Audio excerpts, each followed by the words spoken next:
Good evening, everyone. I know it's been a little while since we've been on. We've not got too much to report, but there are things that we can do tonight. So we are going to try to make it as fun and exciting as we can for you. But as more people just kind of filter on in here, I thought we'd just kind of not review the facts of the case, but kind of tell you where we're at today. So today a couple things happened that I want to talk about with this Joseph Couch case. And then, of course, we'll go into other stuff. This is your reminder. It is now 10:51 p.m. The scanner will start going off. The people in Kentucky will start losing their minds in about a 10-minute period. Stand by as the world goes to hell.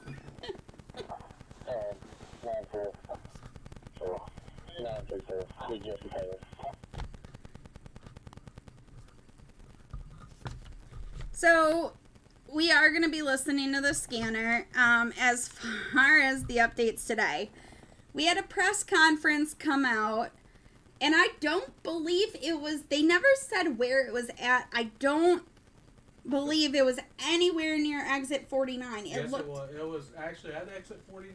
But it looked like it was on a dirt road. It was that dirt road that he parked. The access road. Yeah. Right. But I'm saying it wasn't like right at the, it wasn't at the truck stop. It was above the truck, that right. Dirt road that's above the truck stop. So they did a press conference, again, very hush-hush, under the radar, popped up at noon.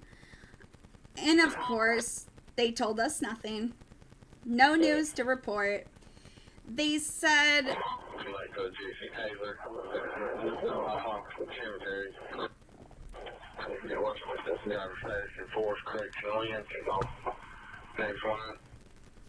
So that call that just came through, they got a call to go check out another cemetery. I'm going to touch on the cemetery thing in a minute, because it does come into play in a little minute, in a minute with what I'm talking about with today's updates. And I apologize. I obviously cannot speak tonight. So around noon we had the press conference. Again, they talked about how they have all these people helping them out, all these volunteers. They've got YouTubers on the ground, which is true. They do have YouTubers on the ground. Not us, not yet.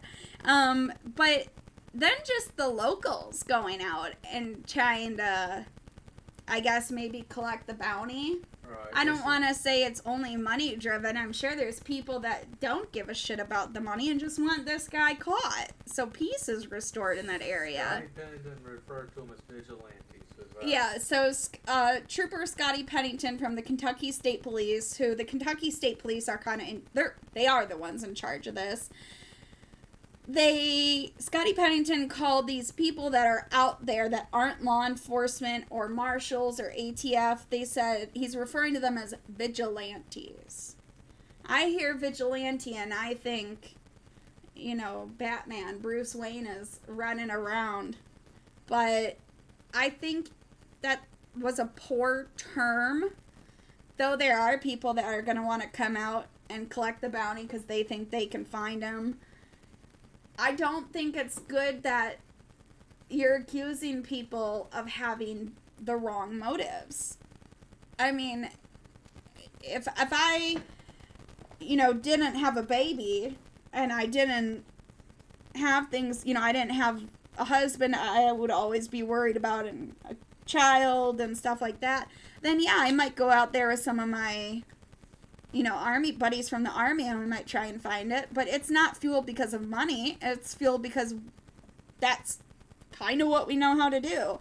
And I think a lot of people just want peace restored to their town. You have to remember, this is kind of like COVID, where because there's a man on the loose, schools have to close. And we'll get into the schools in a second.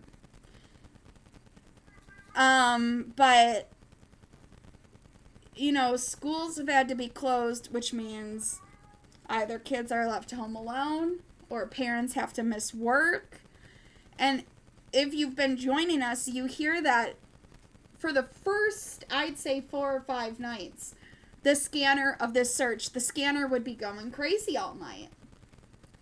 But then the past 2 nights, it's been absolutely dead quiet on the scanner.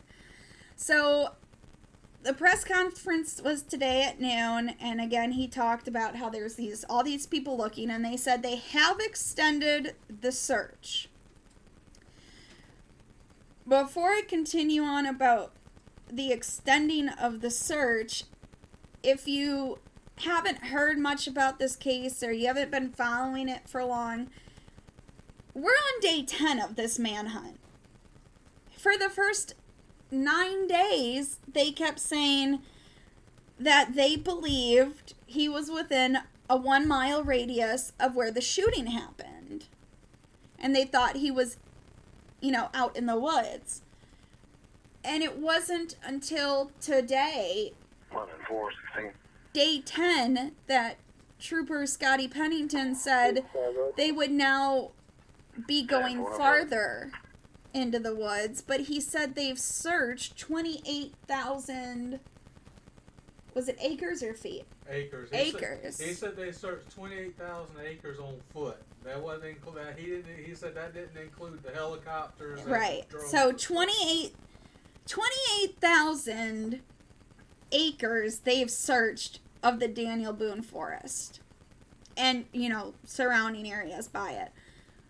And he said that was just boots on the ground. That's not covering how much they've scanned in the skies with the helicopters or the drones. This was literally just on foot. But for the first 9 days of this manhunt, we were told they were only going a mile each direction from the exit. So you're telling me there's 28,000 acres within 1 mile of that exit? No. There's 28,000 acres of woods around that exit, but not within a mile. So if you divide, he said they had like 20 people searching, 25 people searching. So if you divide 28,000 acres by 25 people, so you're telling me, you telling me that each of those people has walked more than 25 acres or 1,000 acres each? I mean, come on. It's just through the thick woods and everything. It's just hard for me to believe. But so that's what we heard in the press conference. Then at about 3 o'clock-ish, we had some YouTubers and locals getting some footage, and they saw an officer in this small little off-road, like dirt road by the woods. He was just standing there. And that picture is up on the screen. That's where you see the officer standing next to his car with the lights on. That's on the right-hand side. And in that pickup truck is Officer Scotty Pennington, who's the Kentucky State police officer on this. And one of the locals went up to one of the YouTubers that's been listed as a vigilante, went up to Scotty Pennington and said, "What's going on?" And he said, "We have a situation we're looking at." And he said, the guy asked Trooper Pennington, "Is this related to Joseph Couch?" And Officer Pennington said, I don't know. I don't have any information. Well, if you're the lead investigator on this, you do. Which, I think he was just saying that because, it's not something he can comment on until they find out what's going on with the situation. And then Trooper Pennington said, if you turn around and go back down this road and go to the end... I'll speak with him. He knows she's active on Facebook. He said he sent a couple messages and if you had over in a little bit, he's all that. No,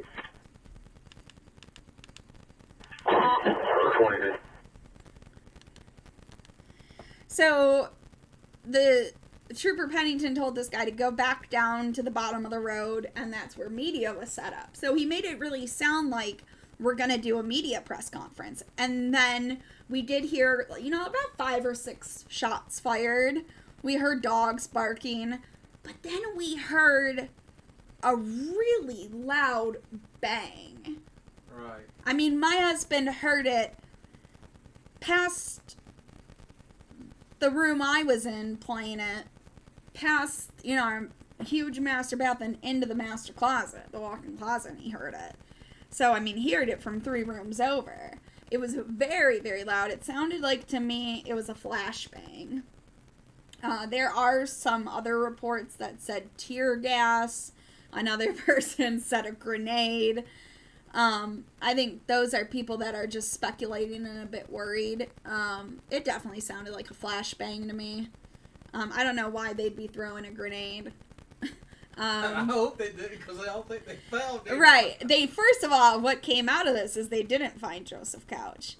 And when they were going to investigate the scene, as we're hearing this big, bang go off and gunshots fired, another truck pulls up, and this guy gets out in regular civilian clothes, and, one of the reporters on the ground went to talk to this man. He said, "That's my property these law enforcement officers are on, and they're not letting me on my property." And he said, "I get that they're investigating something or looking into something, but they're on my property. I'm allowed to be on my property." And they kept telling him he couldn't come on his property. And then they had Officer Pennington go talk to him. And Officer Pennington told him, or Trooper Pennington, told him, "Oh no, we're investigating the north end of your property. You're on the south end." But they still wouldn't let him on. So just weird, odd things that aren't adding up to us. So, that's where we're at with trying to find old Joey C. And, now we're just listening to the scanner. We thought we'd come in here to give you guys an update. We know that we have some people coming in a little bit later. I'm going to pull up the flight radar here and check what's going on. Other world news, U.S. news that we've got. There was a big explosion around the Houston area today. I'm going to have Tony come talk about that in a little bit. And then it looks like mostly North Carolina is suffering from this, but I'm sure parts of South Carolina are or will be. But there's another tropical storm coming in and a lot of flooding. Sounds like flash flooding in some places. Right. In North Carolina. I'm gonna continue. Hold on. Can I 1798 Archer Spring Road, Dalton.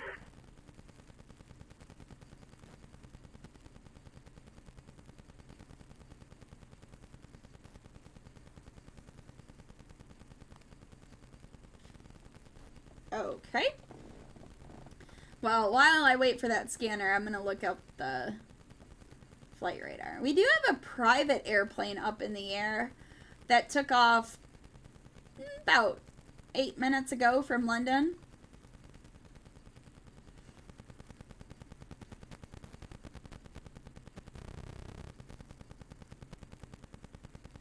Looks like it's heading straight north. It's to the east of I-75. It's in between Victory and Symbol right now. It looks like it's going over the woods next to I-75, making a straight shot. I'm guessing it's going to go up to Lexington, but looks like it's making a straight shot to, what's the nearest city that it's, let me follow it. It looks like it's making a straight shot to, what is this city? Climax. Okay. Climax is a big moonshine town. It's going to Climax, where there's Climax Church and Climax Screams. And that's my cue to step away from the mic. Climax Springs. Station 1. Scream. It's Climax Springs. If were you familiar with Carter Springs Road, they're off of Level Green. But 10-4. that's my cue to let you talk about the volcano.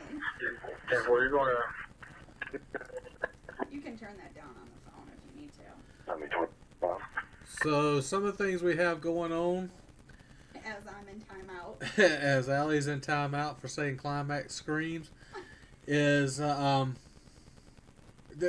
couple of things we had going on that she discussed. Today we had a big fire and explosion in Houston at a plant. A plant in Houston, the natural gas valve that was in the yard, I guess a train or something, a vehicle or a train, I've heard both, hit the natural gas line and it caused a huge explosion. And you probably, if you were in here a little bit earlier, as we had a video playing, and I can always bring it back up because it doesn't have any sound, I don't have any sound on it, which I'll put it up on the screen so you can see the flame that shot into the sky.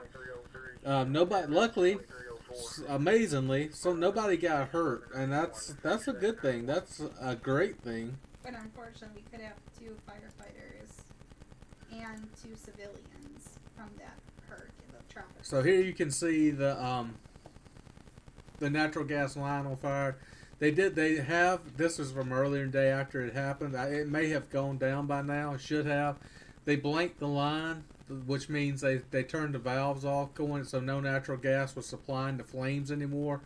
So as the line, this was just as what was left in the line was pushing through and was flaming up. So you see it did quite a bit of damage to the surrounding areas. You can see all the charred areas around that plant. They had to evacuate. They did have to evacuate a half a mile, and I think they still have it evacuated while they're addressing the situation because of all the emissions coming off of the fire and stuff. It can cause it hard for people to breathe.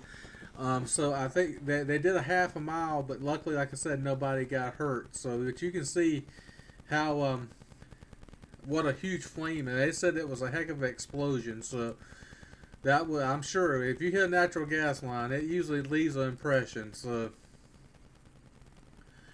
all right. So another thing that Allie talked about. We got a tropical storm. I think they are calling it Gordon.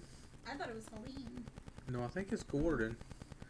But it's off the coast of the Carolinas, and they're saying it's going to come in with historical rains. They're expecting like 10 inches of rain to be dropped, and they're getting flooding along the North Carolina and South Carolina coast lines for both, but really right up around the North Carolina South Carolina border on the coastline.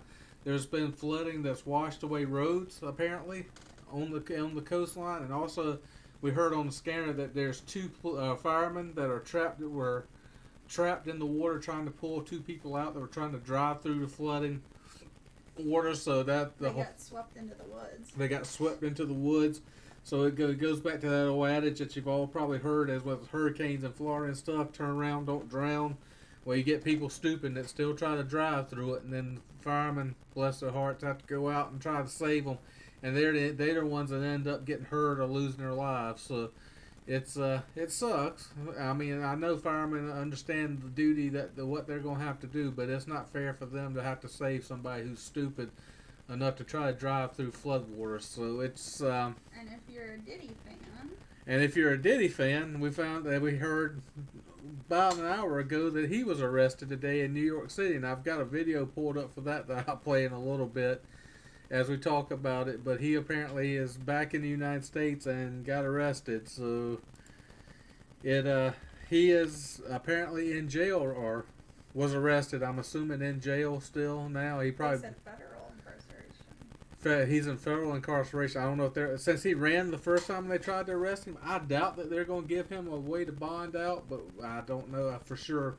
When we listen to the video, we'll probably hear more. But so that's where we're at with the day's happening. That's some of the stuff we'll discuss more in depth tonight. But that's where we're going, and we'll. And then, real quick, before I come on, if you want to show the picture we have from our amazing moderator. Yeah. We also, you'll notice the 2 amazing drawings that are up on screen from my moderator, Jeff Mossy. I apologize, Jeff, if I'm murdering your name. I'm horrible with names. But he did these drawings of the missing mailbox on the back of a milk carton. Missing milk? and also the Joseph Couch drawing. Jeff's an amazing artist, and I can't tell him how much we thank him for drawing those for us and doing it so quick. But those are great drawings, and he's a great asset to the channel, and we love having him here. So thank you again, Jeff, for doing that for us, and we greatly appreciate We're him. definitely going to use more of it. And we'll definitely be using more of his work, and so you'll be seeing and hearing more from Jeff. So thank you again, Jeff. We appreciate it. Am I out of timeout Yeah, now? Allie's on timeout. She's coming back to the microphone.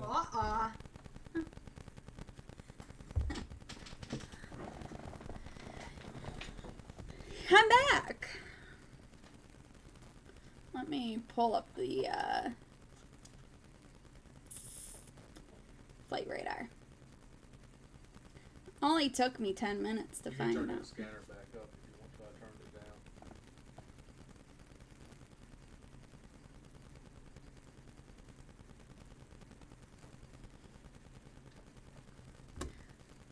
I have to pull up flight radar. Sorry, I'm getting out. Thank you. You're- Okay. So let me come out of climax a little bit. Where'd he go? Oh, there he is. Yeah, I think he's gonna go to Lexington.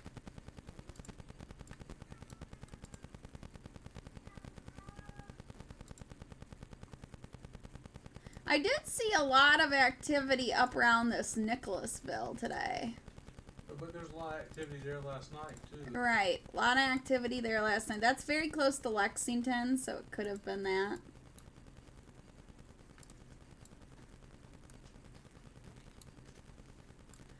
The skies are very quiet.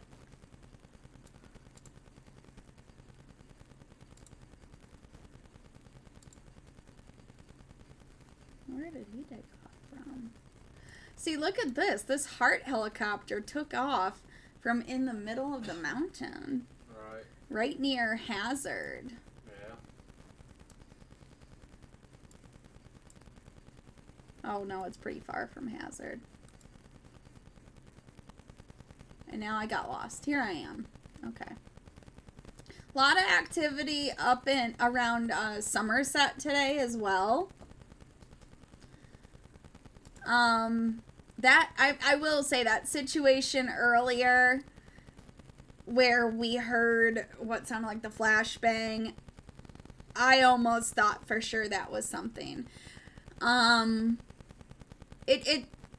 Trooper Pennington didn't make me feel like, okay, we got something, because there wasn't a huge police presence there. Well, and then he falsely promised a press conference. Right.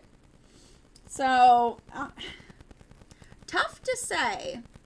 Tough to say. But yeah, that drawing by our moderator and our Breaking News HQ team member, Jeff, so fabulous. I know we had one comment in earlier on the stream about how awesome it was. And if you've not been here for the past few days, I'd like to kind of explain what Jeff drew for us. So we have what looks like a composite sketch of Joseph Couch. And then we have a little missing milk carton with a mailbox on it. One thing we've been covering over the past few days is what we've now titled the Great Mailbox Mystery of 2024. So what that I'm sure that's going to be a running joke in our channel. For the past few days, we've just been trying to figure it out. A couple nights ago, at 2:44 in the morning, which is important to note because it was very odd and strange, but at 2:44 in the morning, a man called Laurel County officers to say that his mailbox was stolen, so they had to have somebody go out there. We don't know. We never heard back. I mean, when we get these calls come in, which, you know, I'm going to talk about the scanner in a little bit, but... but when we get... you know, when they get calls on the scanner, I think because it's more rural, it can take them up to like 30 minutes to get out there. And then, obviously, once they get there, they have to kind of handle the situation or investigate. So it can be up to like 35, 40 minutes till we hear something about what happened with a call. Jeff, welcome in, brother. I was just talking about you. You must have heard me.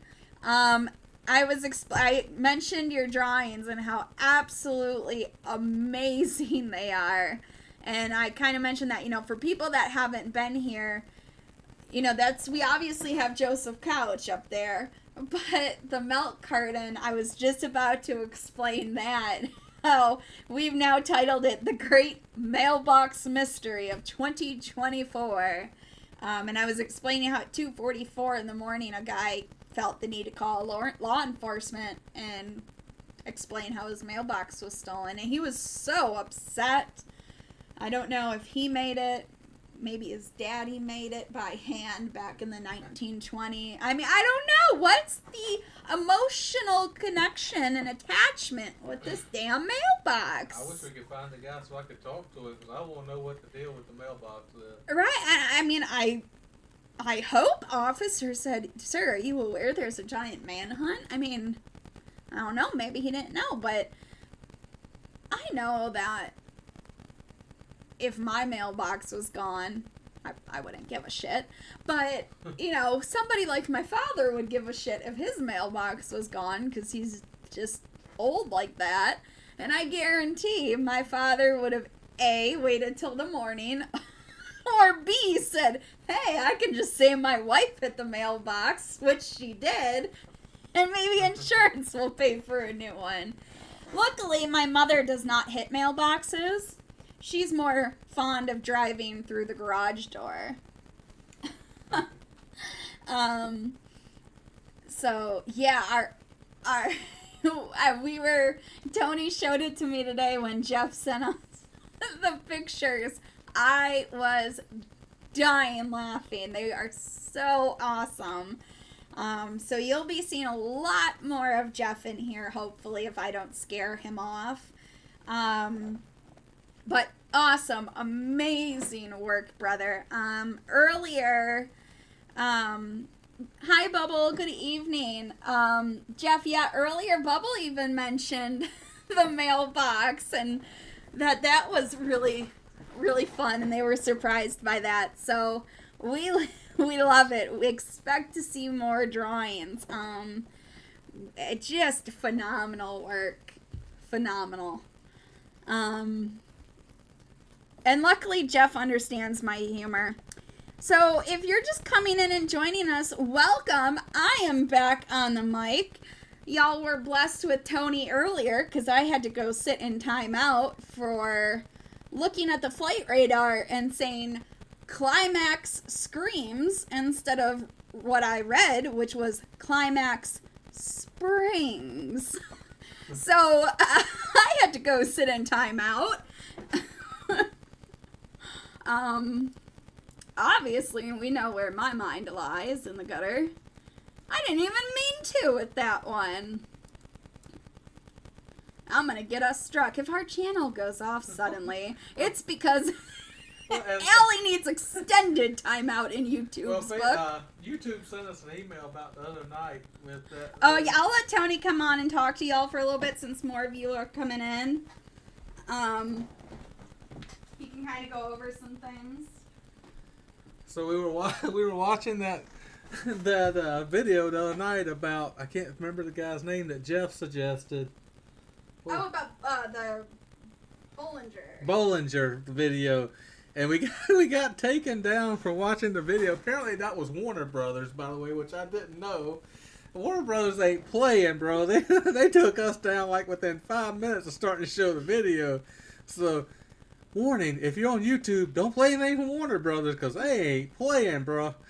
Anyway, I got an email that said, we took your video down, and we can fix it. They trimmed that video out of it, so I put it back up there. But it doesn't really matter, because you're not monetized. So it said, you're not monetized, so it don't affect your channel. So I'm not sure to be hurt. No, suck it straight streaming, so it doesn't apply to you. Yeah, you suck, so you're not monetized, so we don't care. So, anyway, we've created a Rumble account so that when we want to watch videos and stuff like that, because we're going to do like a crime history type show. A true crime. Solve the mystery channel where we watch old videos from true crime and stuff like that. So we'll probably do those. We'll let everybody know when we do those on Rumble. Same name, Breaking News _HQ over on Rumble. Just I don't really feel like messing with YouTube as far as copyrights and stuff like that. So I'm not going to play with them. And we can have more fun on Rumble because Rumble's the Wild West, as most of you probably know, with streaming. You can put anything on Rumble. They just don't care. So that's what we're going to do when we do those shows. But we'll put out a schedule of nights we do that so everybody knows to go over to Rumble to watch that, just so we won't have to worry about YouTube taking anything down. We didn't have many people in here earlier, so I'm going to go over some of the breaking news stuff we had today outside of Where in the World is Joseph Couch.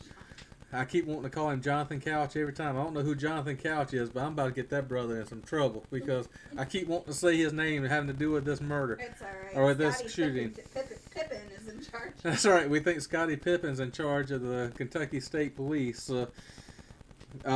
So we had LaPorta today in Texas. They had a natural gas line get hit by, I think it was, they said, they think it was a train car. They really don't know if it was a car, train, or what exactly, or a forklift, or what hit it. But something hit a natural gas valve line inside of a inside of a plant in LaPorta, Texas, and it exploded. And I'm gonna put that video up so you can just see the flames that came off of it. Luckily, no one was hurt, so that's a good thing. But they did evacuate half a mile outside of this power plant, or God, I keep wanting to call it a power plant. It was like an epoxy plant, or they made it's a chemical plant. So you can see the flames shooting up. This is before they blanked off the natural gas line. That means they closed off the line, and they had what was left in the pipeline between where they turned the other valve off. They let it kind of burn itself off. But look at the area. You can see the charred area around that plant from the explosion. I haven't found a good video of the explosion yet, but I'm going to continue to look. But just look at the flames coming off of that natural gas burning. So my understanding is that the flames are dying down now. There's still some. I guess, it was a 20-inch line. So, it has a good volume of natural gas in it. So it takes a while for it to bleed out. So they're just letting it burn itself out.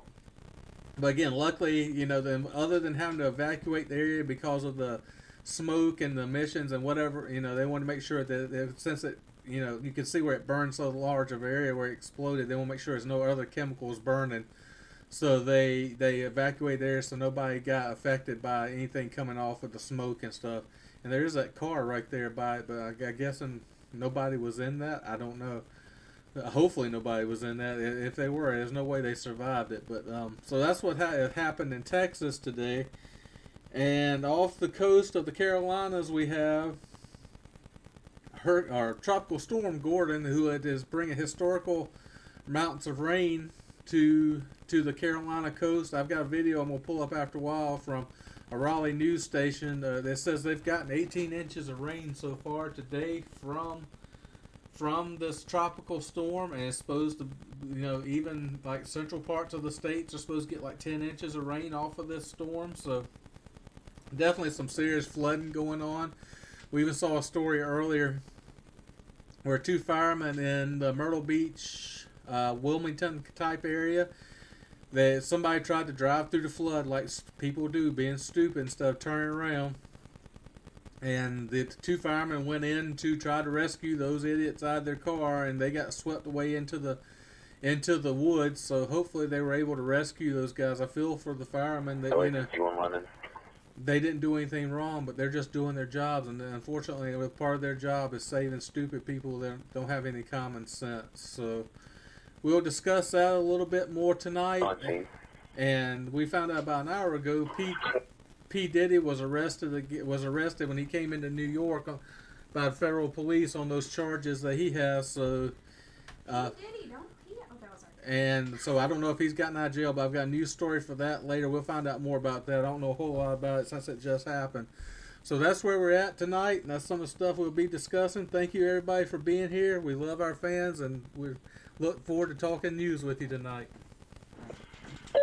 Aw, what'd you do?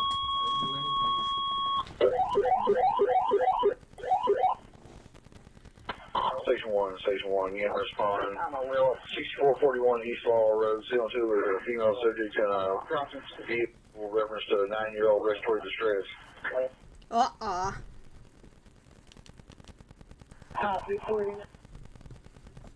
9-year-old respiratory distress.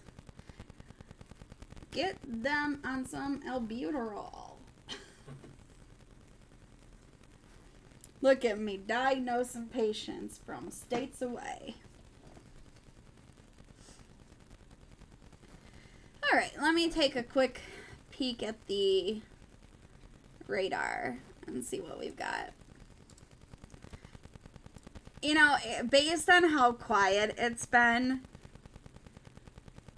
I don't think it's safe at this point, especially for a lot of people in that state to assume he's just hanging out in the woods. You know, Bear Grilling it up. You know, we haven't discussed, too, what we heard the other night about his father being a truck driver.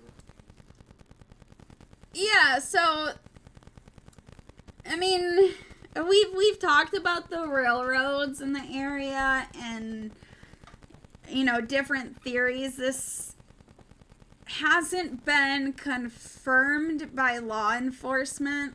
Usually in a case like this, like if we compare it to Cavalcante or Brian Landry, like we've done the past few days, we could constantly see marshals out there looking, and we just saw a huge presence. But we were also hearing, you know, Brian Landry's parents came out in front of their house and spoke to the news and told us a bit more about him, but we don't know much of anything. Nobody's reported and said anything.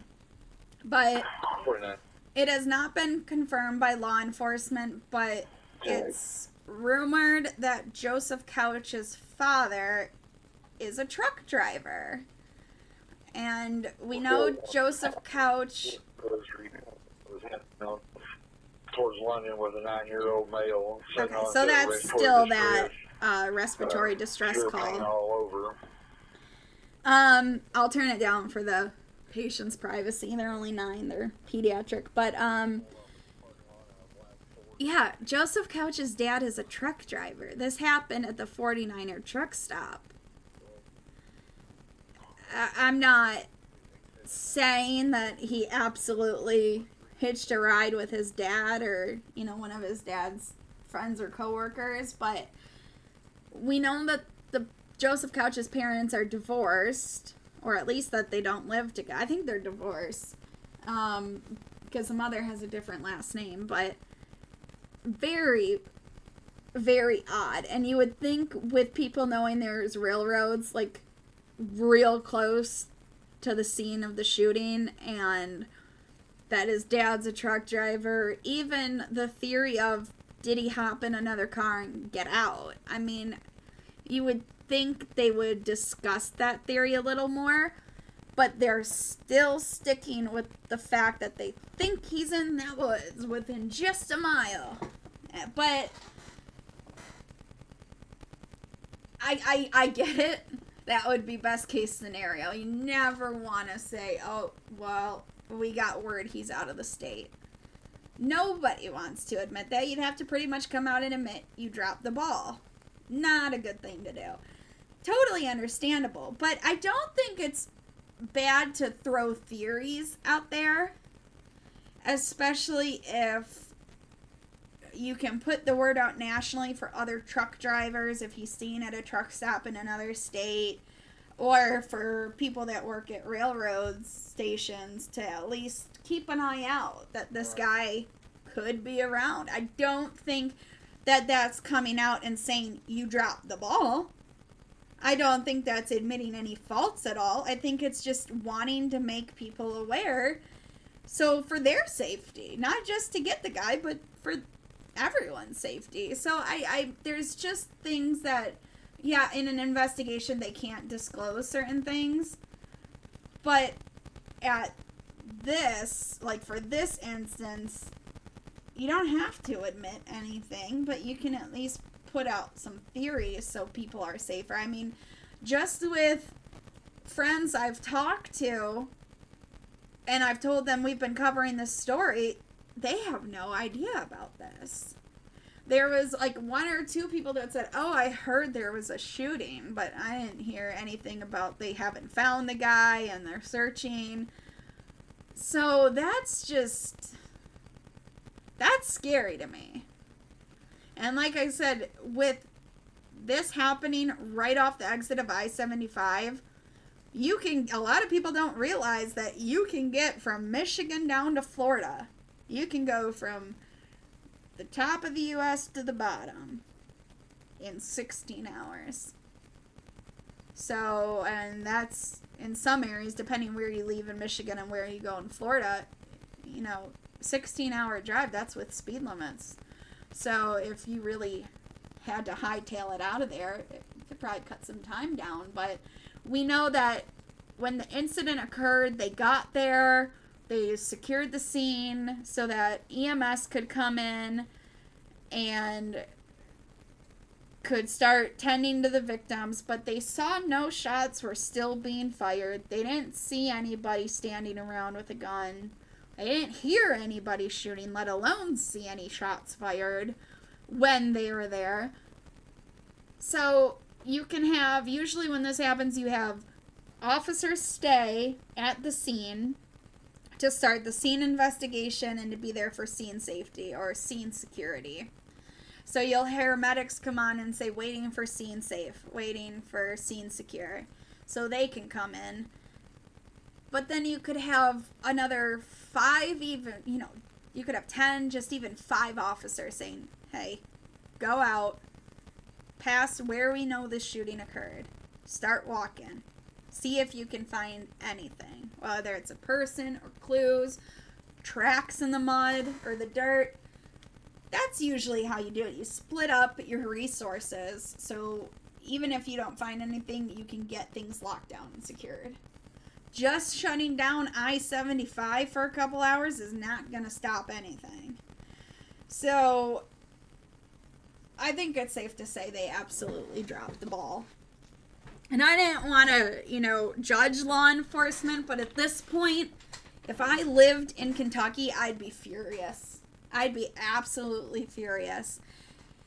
I understand you can't mess with an investigation, and that's what some people have been doing. I understand law enforcement has been searching and responding to every single call they get, and their calls have been a little bit crazy. A lot of shots fired calls, a lot of suspicious people calls. It's just these things happen when there's an incident. But the one thing I hate the most, I can deal with being withheld information. I think everybody is used to that from government or law enforcement or media. Understandable. I get it. If it doesn't apply to me, then fine. I guess I don't need the information. I don't expect it. Nobody has to answer to me. But I still was trained to be human and to be compassionate. And no matter how awful this situation was, which, let's remember, he didn't take any lives. That we know of so far, which is good. It's everyone is very fortunate. But I don't think even if he did take lives, it's a good thing to say, well, we hope he's starving. We hope he's dehydrated. We hope he's suffering. How about instead of saying that's what you hope, that he's suffering or he's deceased, how about you get out there a little more? How about you get more resources? And if we get taken down, it'll obviously be because I insulted law enforcement and the government. But I mean, am I lying? No. I mean, lock me up for lying. All right, I'll serve a sentence. But it's not hard to still be compassionate. And you know, that's part of the professionalism. And I feel like that's lost in that profession sometimes, which makes people then hate or dislike or not trust law enforcement, and it's a never-ending cycle. Some things do have to improve and have to get better, and when people are saying that they feel their government or their law enforcement or whoever's handling a big issue going on, if they say they dropped the ball, I don't think that that's a bad thing. It's them telling you, you can learn from this. You can do better. So, I don't know. We'll probably get struck or taken down if I keep talking about it, but there's too many things that have come out, not because the media put them out there, because independent people are going up to Kentucky and interviewing locals. There's people that aren't even in Kentucky that are following this story and are trying to get answers. Because there's so, like, for us, the reason we're doing this, we have friends and family all over that have no idea this is going on. I even have somebody that's right at the border of Tennessee and Kentucky. They don't know.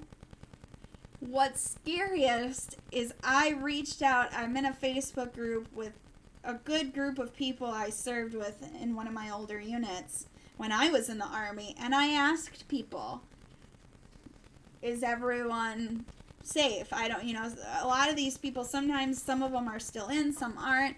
And I had a friend that he's now going to OCS, so he's in like officer training school, and he is down at Fort Campbell doing a training exercise, and he said he had no idea. He's in Kentucky at Fort Campbell, and he had no idea. And that's really why we're doing this, is so that other people are aware. And we're hoping too also that when people go on and try to find out stuff about this case, that they'll see our page and see what we have. But there's so many other people, not so many, but there's a good amount of people covering this case that are independent like us. They just have well over 100,000 viewers. Some are a little smaller, so those channels are gonna pop up first, but we were hoping we would cover this situation when it, first started and as it wrapped up, but I don't, based on how the scanner's going, based on how things are up in the air, I get they're not there, like we've talked about, they're not there searching at night on the ground for safety reasons, but I don't even see helicopters up like we had the first 6 nights of this. They spend like maybe 2 hours a day in helicopter searching, based on what we can see from the radar. I mean, unless they're searching way close to the ground, they're not up much part of the day. And he said in that press conference this morning, well, we decided to take Sunday off because everybody needs a break. Yeah, he said that, those poor troopers, we felt sorry for them. And I get it. People need a break. But, until you get something concrete, you can't take a break. That's not what you signed up for. You sign up to be a fireman, you sign up to be a policeman, you sign up for 24/7 duty, and if there's an emergency, much as it sucks, that's what you sign up for. So, I was shocked. And again, I said in chat, but he said in that press conference at noon today, which was only on his Facebook page for some reason, that there were vigilantes out in the woods. There were vigilantes out in the woods. They need, anybody is around where they're searching needs to be careful because those troopers are on edge and they're likely to shoot anybody. So now we not only have to worry about Joseph Couch going on a shooting rampage. You have to be walking by some trooper that's on edge and he thinks you look like Joseph Couch. He may frickin' shoot you. So it's just, if you live in Kentucky and you're a white male in your late 20s, early 30s, and you have your hair cut short and it's kind of blondish like Eminem, then Slim Shady, you need to sit down, son, because you might be mistaken. right. I mean, it's just a little bit crazy and a little scary that he said that. He's like, oh, well, we've had all kinds of dogs out here, even people with volunteers with dogs. And we were on the trail right from where he shot from, but then we lost it. But we found trash and stuff in the woods that was, it had to be where he was eating. So you're telling me you're seeing vigilantes out in the woods, you're seeing hunters out in the woods, which, by the way, it's legal for them to hunt because they didn't stop them from hunting, which now they could be shot. You see a Twinkies wrapper out in the woods, and you go and make the assumption that it belonged to Joseph Couch. And we saw videos from locals that said, sorry, I'm just checking what's going on in the home area. Ignore me. Just casually doxing myself over here. But we saw from a local that wanted to show a video of kind of what the terrain looks like, and they were walking underneath an overpass, like a bridge, an overpass by I-75. We saw so much trash, like food wrappers, water bottles. We saw a empty big bag of dog food. We saw laundry detergent. Could that be Joseph Couch? Absolutely. Get in there, boys. You found him. He's carrying around a 60-pound bag of dog food, big jugs of water, oh, and laundry detergent. Yep, you got him. No, I see that, and I'm realistic enough to know homeless people. Or right underneath where all that trash was, next to the river, where people could wash clothes, is the overpass. You're telling me that nobody ever drives over that overpass and stuff doesn't, like, shit doesn't fly out of the back of a truck? I mean, Right. There's homeless people out there that don't give a shit if they don't keep that area clean. They don't even have a home. So why are they going to keep your city clean when they're not even given a home? Well, there's people out there grasping, even the YouTubers that are out there looking, they're grasping at straws. Like one of them said, look, there's a pair of pants right there. That could have been... It looked like a 10-year-old It boy's looked like pair a of pants. toddler's pair of pants. It's like, just because you see a pair of jeans don't mean it's Joseph Couch's pair of jeans. And if that is old Joe, which, whew, Joey C, if that was, those were his jeans, then gosh dang, he's got to go up against Jenny Craig and Weight Watchers and Ozempic, because goodness, those pants looked like they could have been. They were tiny. They were tiny. The waist was so tiny, and even if Joseph Couch lost a shit ton of weight, then he's walking around without wearing any bitches. Britches, not bitches. Okay, that's my cue to switch out. we're still teaching her the southern language, and it's britches, not bitches. When there is a hurricane, I told my dad we have to batten down the bitches. He said, I'm pretty sure you go to jail. So you know, it's just crazy. It's great. It's great to get this footage of things in London where he's been. You know, that's the camera shots are great because not all of us are there. I've enjoyed seeing some of the stuff, but some of the stuff they're grasping at ghosts. So, you know, if you, I don't know. Are you doing more harm than good? Right. I don't know. But like, it's great to see like one of the YouTubers was driving past in front and parking in front of his mother's house. Really blurry. One that's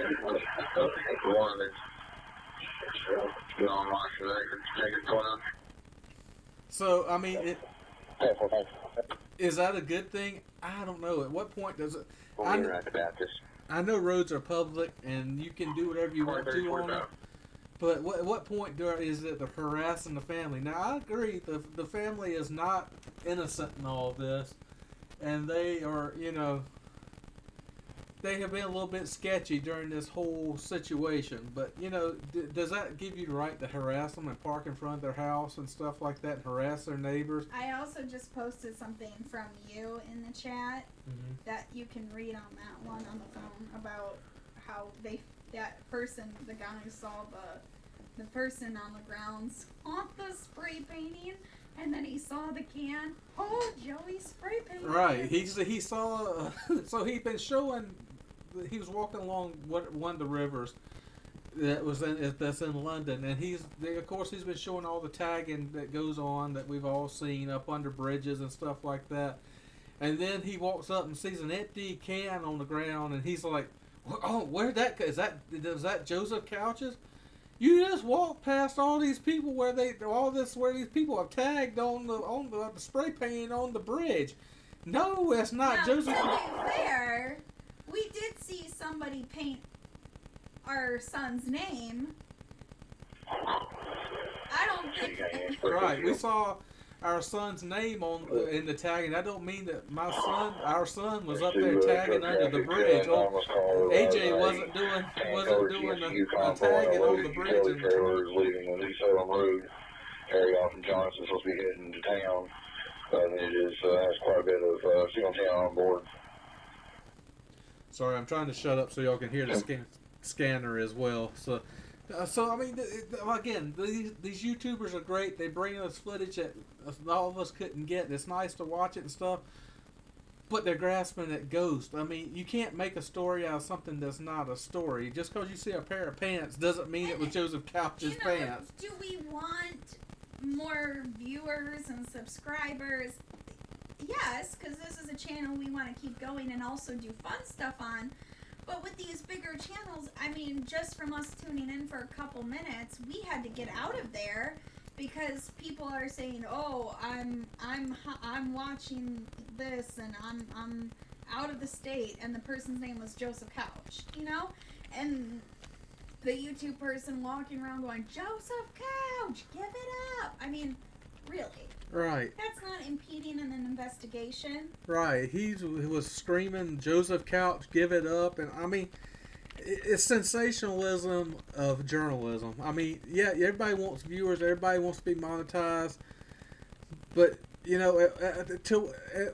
where do you give up your credibility when you're doing stuff like this? You become all of a sudden the National Enquirer of YouTube whenever you start doing crazy stuff like that. Yeah, it'll get you viewers for a while, but eventually people start. You do something that tick people off.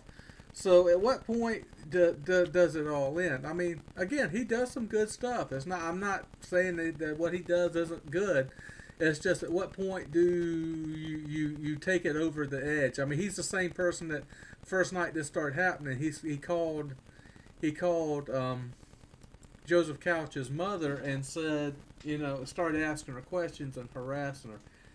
Again, is that, I don't know. I mean, you can tell us in chat what you think, but to me it seems like going over a little bit over the edge. And then you got other YouTubers that are there with cameras, different guy, who you can't question anything he says because he's mad as hell at everybody that says anything. And he said, like last night, he said the battery was missing out of Joseph Couch's car. Nobody said the battery was missing out of Joseph Couch's car to start off with. So where he got this information, who knows? But he says the battery was going off of Joseph Couch's car that he left behind. And he thinks he put it on his electrical bike and pedaled off with the car battery on his electric bike. Well, okay, first thing, brother, electric bikes don't run on car batteries.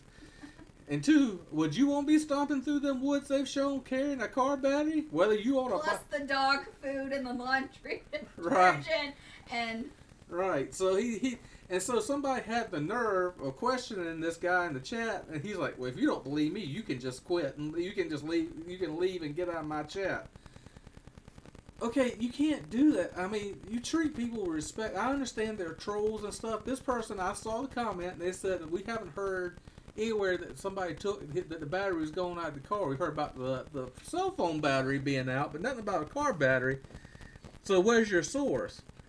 And this guy just lost it. And it's like, okay, calm down, dude. I mean, he is a very, very angry man. he's a very angry little man that has a fancy truck with cameras on it and thinks that gives him some credibility. Well, no, just because you can afford a fancy truck with a bunch of cameras on it does not give you credibility, especially when you can't give a source where you got that information from. So, I mean, it's just, do YouTubers coming in with cameras provide information that some of us don't have? Yes, it does. Are they doing sensationalism in journalism while they're doing it? Yes, because, we all got to do crazy things like eat Tide Pods and stuff on YouTube in order to get viewers, and I don't think that's necessary. And, luckily, we haven't had it in our chat because we just haven't been really found or discovered. But even if somebody came in our chat once, let's say we have over 1,000 people, if somebody posts something and it sounds like it's speculation, we're not going to attack them. We're going to say, oh, where did you hear that from? Right. Do you have a source or something we can pull up and help you to find out? Well, but we're never going to tell people, you can take your ass and get it. No, I'm going to go take my meds and put the baby to sleep. But we're not going to ever tell somebody, no, take your ass and get out of our room or we'll ban you because they asked a question. Now, we may tell people, if we have like a troll come in and it's an obvious troll, we might say, hey, if you hear something, just preface it with, now, this is speculation, or this is something I saw posted on social media that, Joseph Couch has 19 kids that he pays child support for. Now, that's obviously just an example, but if somebody said that, I wouldn't say, get out, or I wouldn't say mods ban them.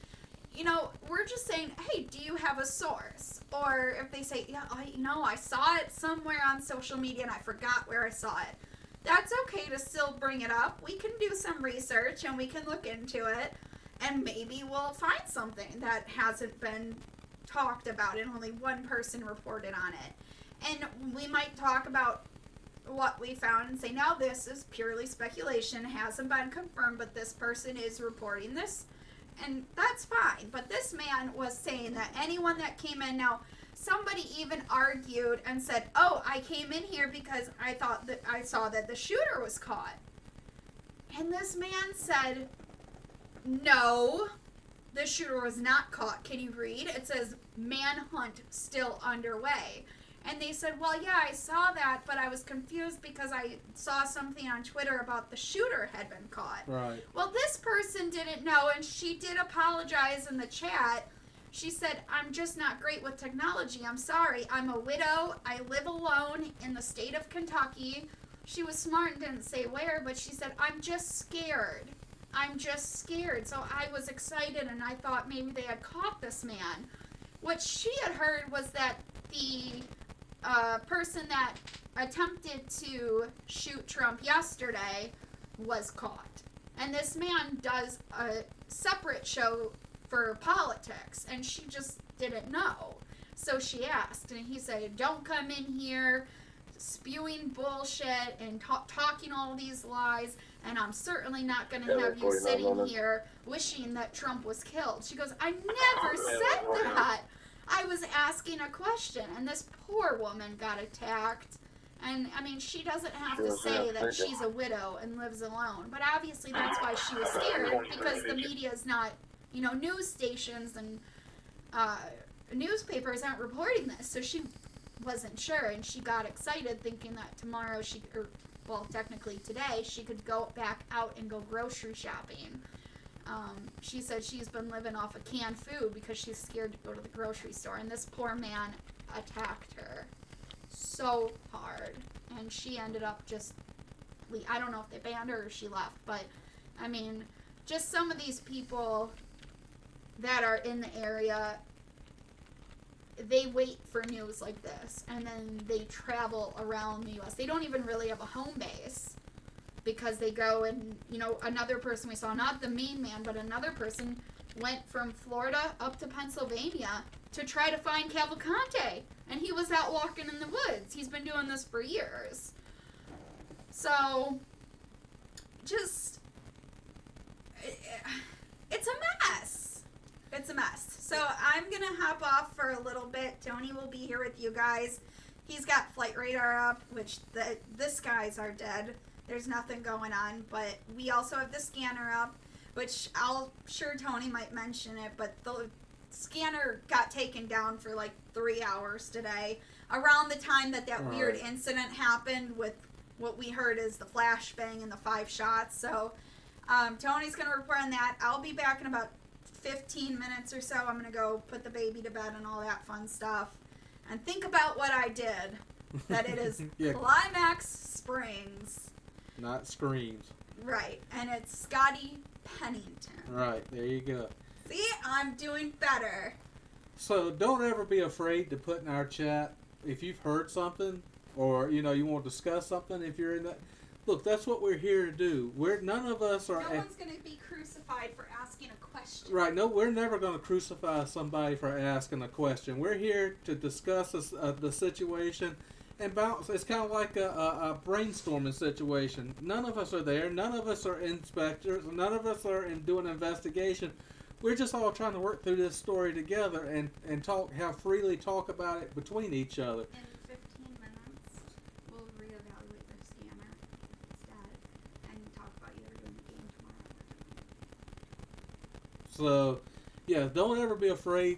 As part of our chat, we're all family. We're going to say, I mean, I understand trolls. I mean, there's the comedy stream that we're on, there are trolls aplenty. So we, by all means, understand there are trolls. But, you know, when somebody's just asking you, where'd you hear that at? You don't come off as like you're the great almighty Peter Jennings.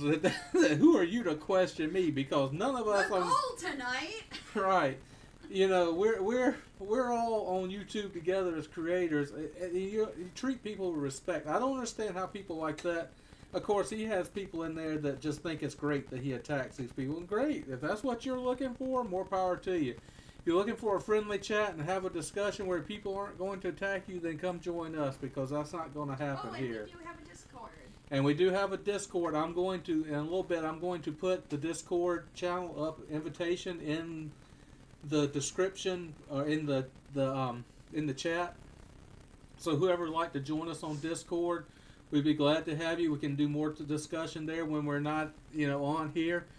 Or if they hear breaking news. Or if you hear breaking news and want to put something on there, that's a good place to put it so that everyone sees it. So. And we would like to bring in, once we have more people, we will be asking people if they want to come join the news team. Right. So that we have more people reporting, you know, maybe you, like for example, you and somebody else could do it, or if a night where I've got to do baby duty, or, right. you know. So we will be putting out there, as we get the channel, I'm still working on some of the technology with it and stuff, but we're going to set up where we'll ask people if they won't be a part of the news team and come on and we discuss the news that night, or discuss it with me, or discuss it with Allie, because one of us may be doing something or the other may be doing something. So, you know, like I said, we're all a family here, and that's what's important. You know, we all are here to discuss the news. We're going to try to have a good time while we're doing it, playing the mystery games and stuff like that, and watching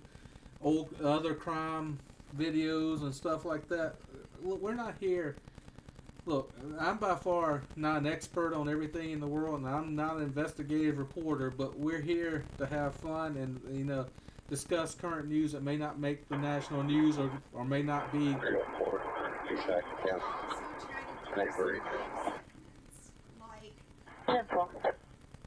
maybe live from the Super Bowl or Right. We're gonna try to, as time goes by, we're gonna try to do some live segments where we're, as they say, it boots on the ground at like the Super Bowl or something like that. So we got other stuff coming up. This kind of was, as we started the channel, this was one of the things that was being talked about. And we might, like, when something happens, not necessarily something bad. Like, for example, let's just use this. It's okay to put out there, but, last year there was an exciting time, or this past year, there was an exciting time with the NFL draft. We could be on the ground interviewing fans. Like last year with the NFL, or earlier this year with the NFL draft, we may try to go to something like that, or we may try to do something that's kind of funny, like some of the weird conventions that they have around, and interview people and do some funny stuff. I mean, like you've heard us say before, we're here also not only to report the serious news, but also to do some stuff to make y'all laugh too, because the world's way too serious and there's too much going on. You can either laugh or you can cry about it. So we're gonna try to give you something to laugh about too. Bring more team members in, as part of the team, and we can say an example, like we brought Jeff in to do that. Right. We want, if people are on our team, they're going to get paid. Right. So if somebody has an idea of, hey, I'm really good with, I work for a radio station, I follow music, or I would want to cover awards shows. Great, somebody can come on and do that. And we're looking for team members. We don't all have strength in the same thing. Like we brought Jeff in with his artwork and his story writing. We're looking for team members that we can bring in that somebody may be. And that was his idea. Better at sports or whatever. That we'll bring team members in so you can talk about stuff. We want to put the spotlight on everybody's strengths, so everybody's welcome, and you're welcome. You see our email; it'll come across the bottom of the screen. If you have an idea for us or you want to be a part of the team, email us, and trust me, we're willing to listen to everybody's ideas. And nobody will ever contribute to our channel and not be given credit and reimbursement. Right. Whoever becomes a part of the team, if you contribute to the team, you will definitely get credit. And as we start making money, we'll pay you to do what you're doing. We don't expect anybody to do anything for free right now. Of course, we're not monetizing, making any money, but eventually we're hoping to. So we want to be a family, a team, and a family at the same time, and work together to make the best channel that we possibly can. And even we do want to get in talks with Jeff about designing the merch. Right. We would love to sell merch, and anybody that's on our team, free merch. Right. But still, we could do sales from merchandise and stuff like that until. Right. And this channel, we will preface it with, it's really not going to take off till the next. Right. Big breaking story. Right, and we are in the process, so we're going to be doing merch, and we're going to talk to Jeff about doing something, helping us with the merch and stuff like that. So, and everybody, of course, that's on the team will get free merch, and, I'm thinking about making a t-shirt that says media on it, so when you're out reporting, even though technically we're in media on YouTube, so we so everybody would get a team shirt and stuff like that. So And we want people to also feel proud. Like, we absolutely want you to talk about the channel. And, if you're a moderator or if you come on the stream, even if you mod but never come on to the actual stream and talk, you're still part of the team and we value you. Therefore, we don't want you to say, oh, this person's channel. No, you're part of the team. It's part of your channel as well. Right. Even if you're just a mod on the channel, you don't want to be on camera or do anything else, just know you're part of our team and part of our family, and we love you, and you're going to get merch too. And we love everybody that we want to provide the best channel for our viewers and our family of viewers that we can provide. We want you to be proud of the channel. We want you to be a part of the channel. We want you to be able to tell your friends about it and family about it. And so I feel like we're providing a service for you that you know gives you more information and makes you laugh, and you know that integrates in your life, and makes when you're having a hard time, we might make you laugh and make it easier on you. And though we started the channel, it is not Allie and Tony's channel. Right. Even though we started the channel, this isn't Allie and Tony's channel. This is our family. This is our chat family's channel. We're one team. We're all working together. So just know that don't feel like you're not being listened to. I was appalled last night hearing the way this guy spoke to the people in his chat. I would never speak to anybody. He talked to them like they're dogs. It's like this was his life. This was his life, and whether they know, it's like, well, why are these people giving this guy money? Jeff knows the comedian that we do on the comedy podcast we do about this one former comedian.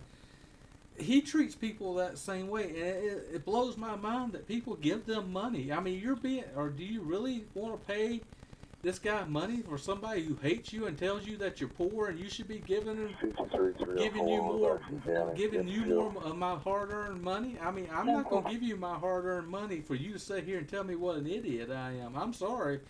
You can. I mean, I don't have time for that. So. Yeah, I mean, we just want to put it out there that everybody know that we're like a family and a team, so everybody's welcome. He was so angry about not being monetized. He was making people pay for a $10 subscription that he started. He was so angry. This same guy was so angry last night about not being monetized on YouTube. And he claims that YouTube would never monetize him. He didn't really go into specifics, so I don't know why, but his attitude was probably part of it. But, you know, he's making people subscribe. He was making $10 or $15 a month to watch it. And really, he don't really do any news. He drives his fancy truck to wherever he's at and turns the cameras on. He was focused on the moon for an hour and a half. Right. He focused the cameras on the moon for an hour and a half. And even when he had the cameras on and pointed down, he was up on near exit 49. It had infrared cameras, and the entire time you didn't really see anything. But you listened to him talk about how wonderful his cameras were. 5600 north of US Highway 25 at 1045. Oh, See if you pick up versus there. Yeah, with my camera you can.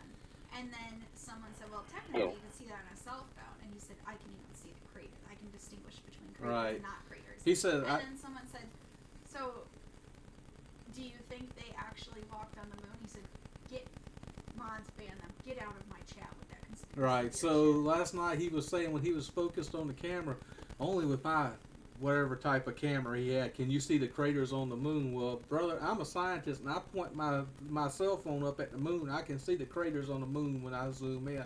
So your camera, isn't that fancy.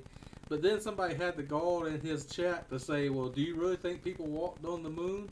Well, he's like, mods, get them out of here. They're not even allowed to chat anymore. They need to be banned from the channel. I won't have conspiracy theories. That was a question. I won't have conspiracy theories on my channel. It's like, that was a question. It wasn't even, it wasn't the person. And he makes people pay $10 just to receive an email to the private stream when he goes members on, when he goes private on YouTube.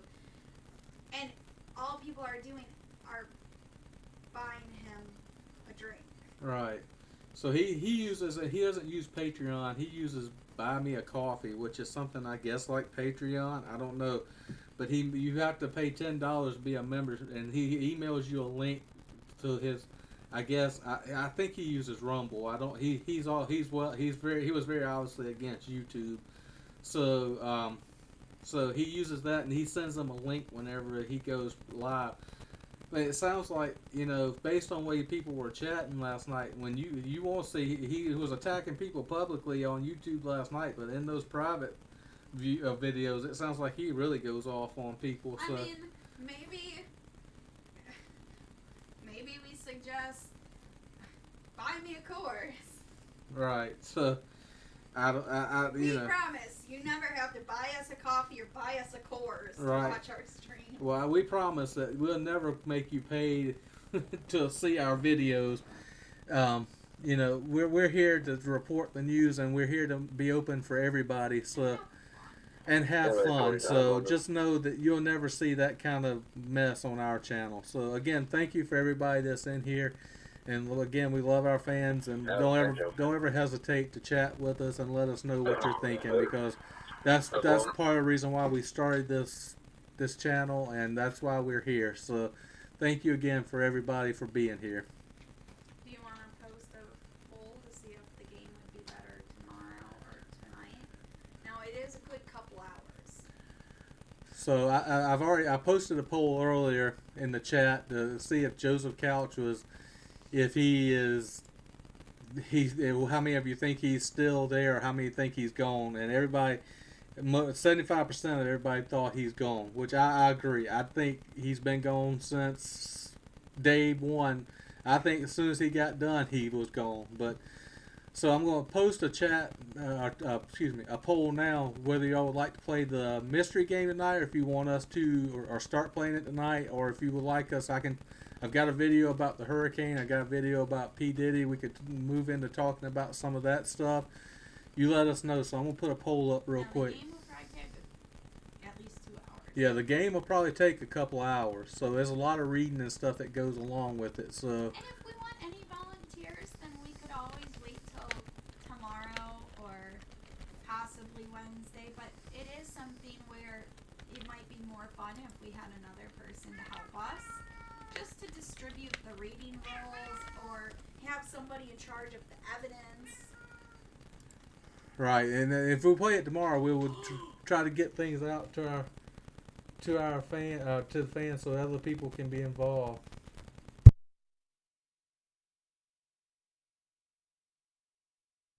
You are getting a marijuana gummy, so we'll see what happens in a few minutes. Oh, are you yawning?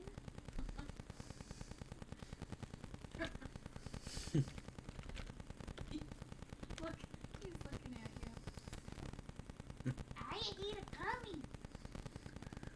Because I took a bite and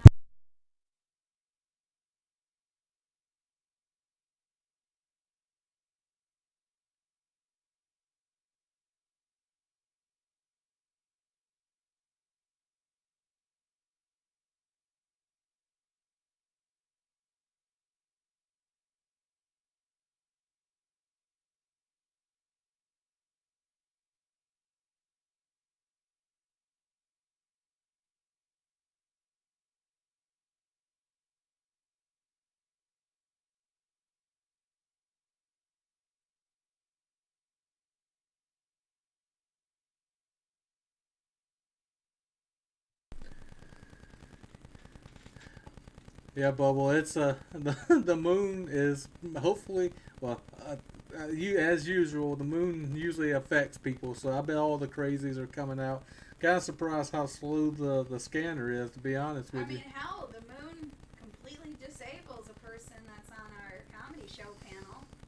Right, the moon. There's a person on our comedy show panel that he claims the moon completely throws off his life for the entire time as a full moon. So if it can affect him that way, maybe there's others that it affects that way too. So while we're doing this, Oh, I did want you to say that, you know, as far as the game, it is easy if you have somebody that's in charge of the evidence or can help fill in with all the reading. right? If So anybody would be interested in that, that would be a huge help. You don't have to be on camera. right. So tomorrow, if we play the game tomorrow, it'd be a huge help if we have somebody help reading the evidence and stuff like that. So you're not just listening to us read stuff. So. Or somebody be in charge of, like, the evidence packet. So if anybody would like to be on, not necessarily, you don't have to be on camera, but if you'd like to have your voice on the stream helping us read, then let us know and we'll be glad to. If we do it tonight, that's fine. We'll do all the reading, but unfortunately, you're going to listen to me and Allie a lot reading. So, but you will be able to see the stuff up on the screen as we're reading it. But it's easier if we read for everybody too, rather than having to wait for everybody to try to catch up, make sure everybody gets it read. So. And sometimes the evidence, it's like if we're looking for a certain document, I mean, we would be able to email what we have. Yeah, and we can. If anybody wants to help us, I'll be glad to email you what you would be reading, so you'd have it ahead of And time. you don't even have to If you want read it. back It could be available. somebody that's in charge of the evidence. Yeah. You know?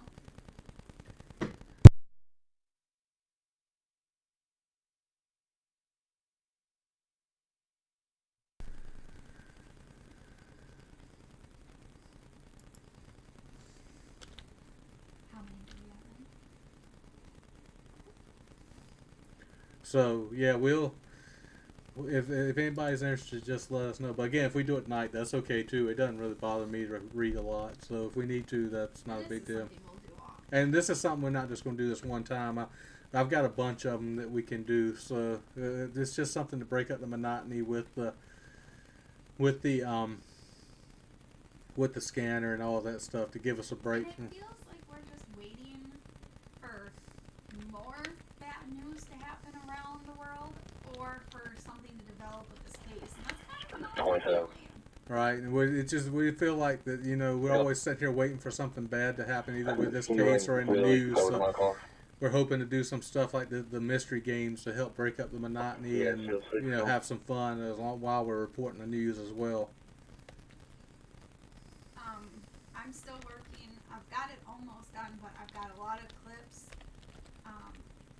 from online of different body cam footage and Yeah, exciting calls. we're putting together kind of a bunch of clips of exciting calls from like the scanner and body cam footage and stuff like that. So we're going to do a show that's kind of like that too. That's kind of like a live PD or on patrol where we play clips, just funny stuff that that's not necessarily serious stuff, but stuff that's funny, so we can all get a laugh about the situation. Not necessarily what's happening, but the responses to it, because they're all not serious situations, but it's the responses between the police and dispatch and all that about what's going on. I have the medic. Why are you yelling at me? Kind of like this. We played the dispatcher that says, "I have the medic. Why are you yelling at me?" It's just some stuff, make everybody laugh. So what I was gonna do while we're waiting, I've got the story from Fox News about P Diddy being arrested tonight. So I was gonna play that real quick so everybody could see that. Because really, that is breaking. That's breaking news. That happened just a couple hours ago.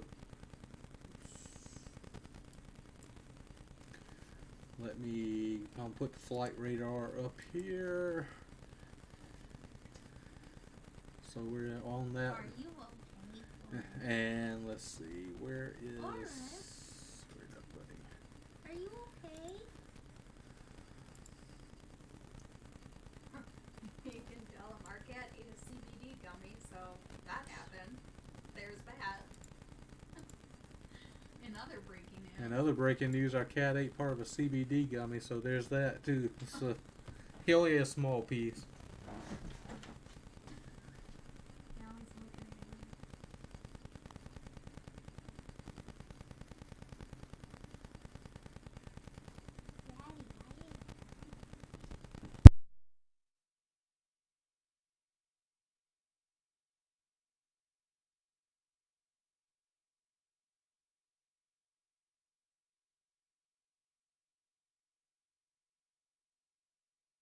To live now from Fox, I'm Andrew Kraft. We do have some breaking news we want to report to you out of the world of entertainment. We're getting this in from TMZ. Alex Michelson there at Fox 11 in Los Angeles has it in this tweet here that Sean Diddy Combs has been arrested after being indicted by a grand jury in New York. That's according to the New York Times, also according to TMZ as well here. It's not immediately clear what charges he is facing. So this is quite significant here. I want to just show you some file footage of Diddy over the years. Now, TMZ has an update saying that a law enforcement source is telling them the arrest was scheduled for Tuesday, but something happened that caused the feds to move in a day earlier. So Diddy, if you're just joining us here, was just arrested and taken into federal custody in New York tonight. Sources tell TMZ Homeland Security swooped into a Midtown hotel late Monday where Diddy was staying, and they arrested him. Also, TMZ says we have unconfirmed reports the feds are searching his hotel room. They were told that Diddy was taken to the FBI field office in Manhattan. So you will remember that earlier this year, you remember these scenes over his homes in both Miami and there, as well in Beverly Hills, where those search warrants were issued and those searches of his properties were given, and they were executed there at his homes as part of these ongoing criminal investigations into alleged sex trafficking. Now, at the time, it was very unclear what the search warrants referred to there at the time. But according to TMZ, the arrest tonight is in connection with those searches. And you remember at the time that we were over this story for a very long time that day earlier this year. I'm trying to get an exact date from my producer to jog my memory. March the 25th. So March 25th, the same day, 2 of Diddy's residences were searched by federal law enforcement there in Beverly Hills and his home in Miami in connection to what we knew at the time was an alleged federal sex trafficking investigation.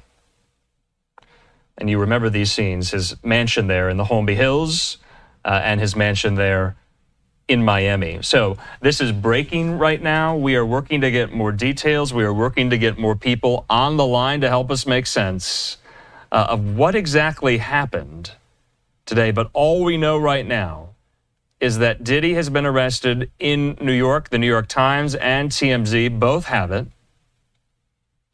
I have it up here at the New York Times.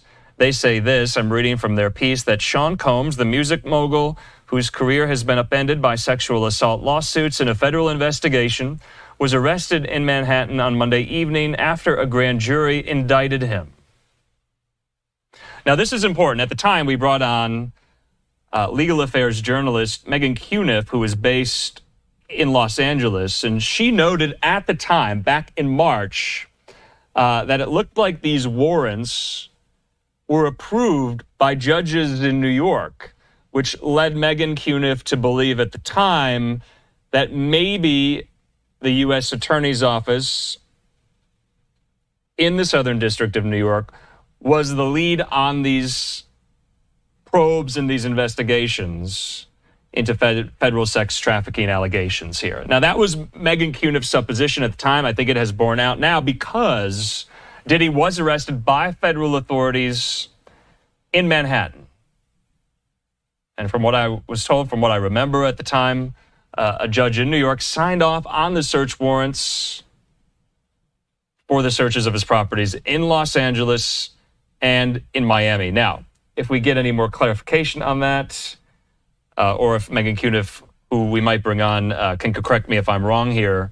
But at the time, Megan Cuniff, we had asked her, would Diddy be held liable or would any legal action be taken against him personally in the immediate wake and aftermath of those raids on his mansions in California and Florida? Megan Cuniff at the time told us she didn't believe it would happen immediately, that the feds would present their case most likely to a grand jury, which we now know has been done there in Manhattan. So according to the New York Times, the indictment is sealed. The charges were not announced, so we don't know the charges. But they have a source that says the person familiar with the prosecution, they believe Combs is being charged with racketeering and sex trafficking here. So 7:30 here on the West Coast, 10:30 there on the East Coast. This is a breaking news story right now regarding the music mogul, the hip-hop legend, Sean Diddy Combs, being arrested by federal authorities today in Lower Manhattan. And welcome back.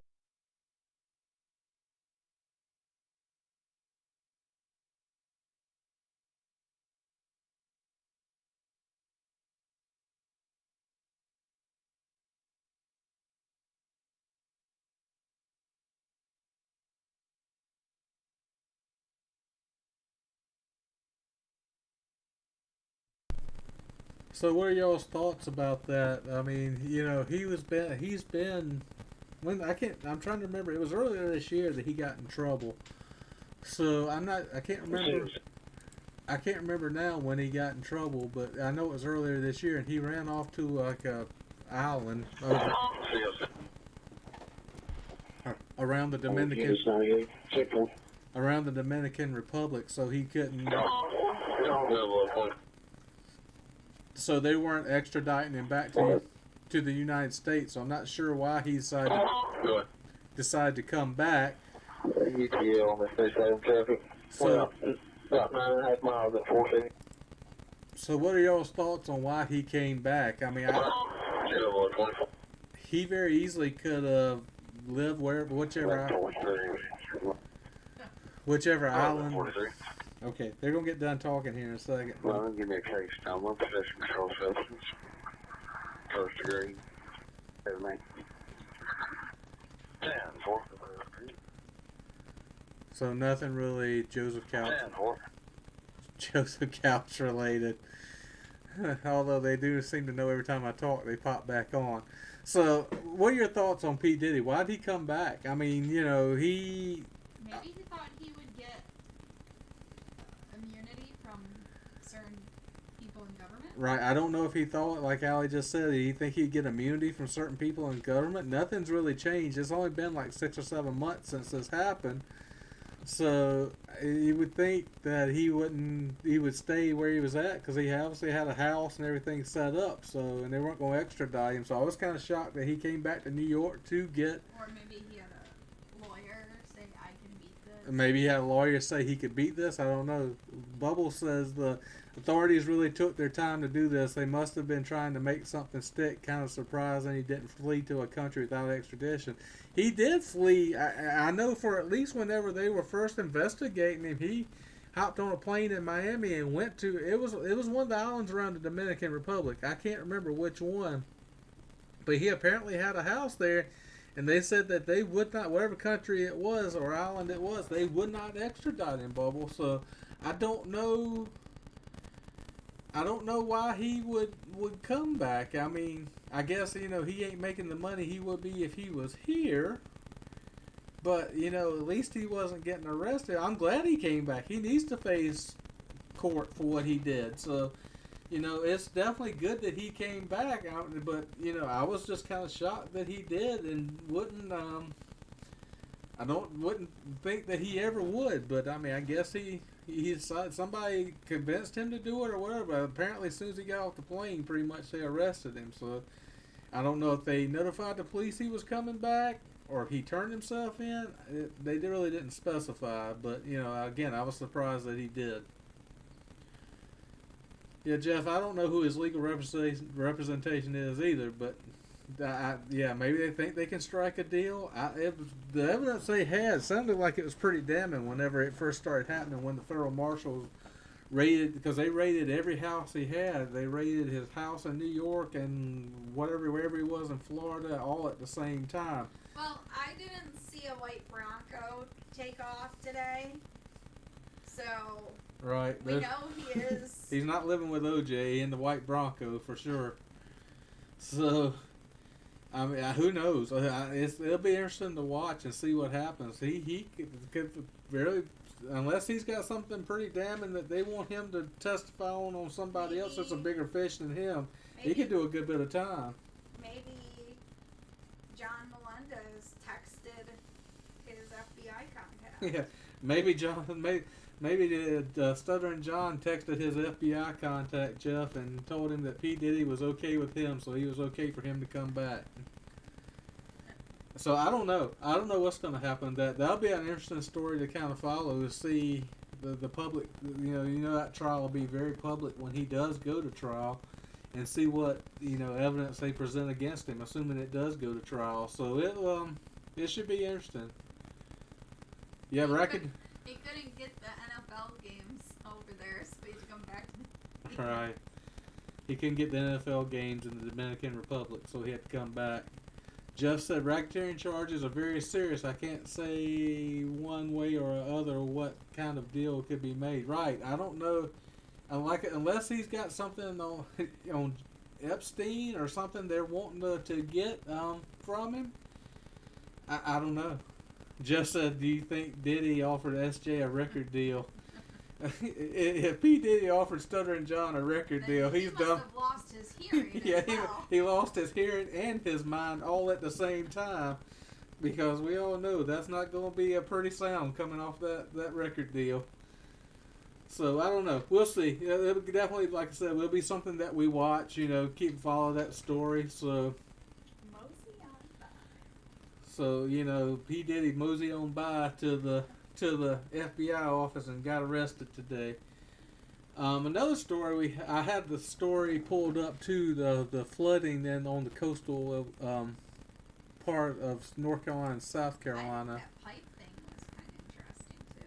And I'll pull up the video with the pipe blowing up with the sound here too. Let's see. Let's do the pipeline exploding with sound first, and then I can find it. Maybe in this one. There it is. Can I take it, or you can do it when it's paused?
Hello everybody, Trooperhorn23 here, coming again with another LSPDFR tutorial.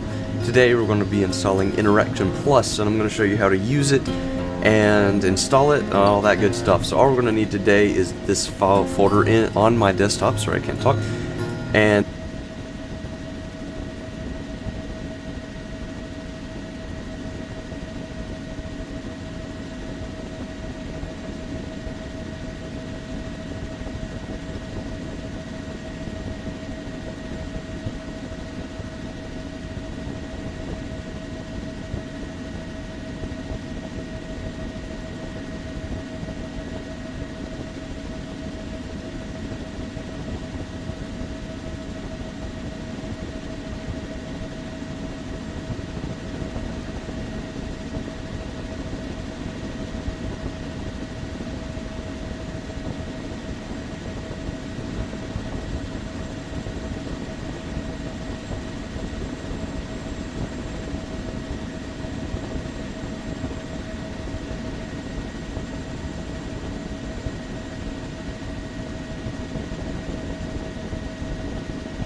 Hello, Doug. News desk. Sky High's leaving.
knew I didn't grab it? Here's your keys. Thank you. Test, test, test, test, test. Jerry, can you hear me? Test, test, test, test, test, test, test. Perfect. Give me 10 seconds to figure out where I am. Spencer and Cunningham. You can't hear me? Oh, turn your knots mic off.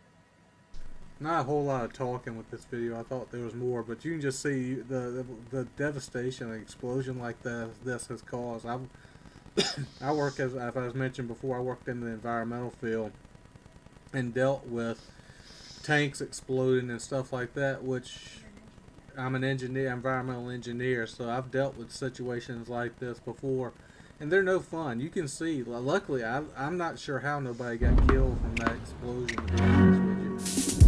Okay, Coco. Hey, Doc, just to let you know, when we're on the east side of the flames, that's when the IFP cuts out a little bit. When we're on the east side of the flames over Walmart, that's when it kind of cuts out. Yeah, you can see how much of an area it charred just from this explosion of this well, I say little, it was a 20-inch diameter pipe that blew, the valve at that 20-inch pipe that blew up. So it's it can rain down pretty much a lot of it's like a bomb going off, for lack of a better term. So you can see what kind of devastation you can get from it. So, Now we do have some breaking news around. and we do have 2 breaking news while we're watching this.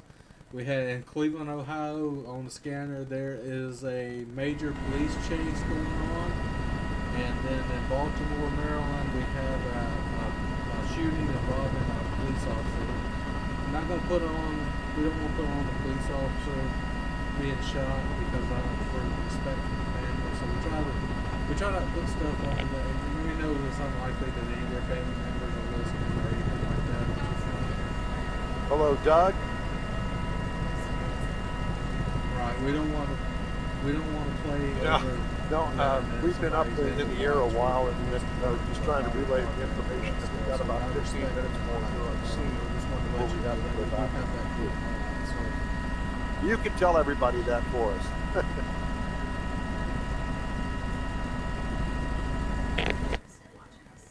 So another thing that we'll be streaming while we're watching this video, it doesn't have a whole lot of sound.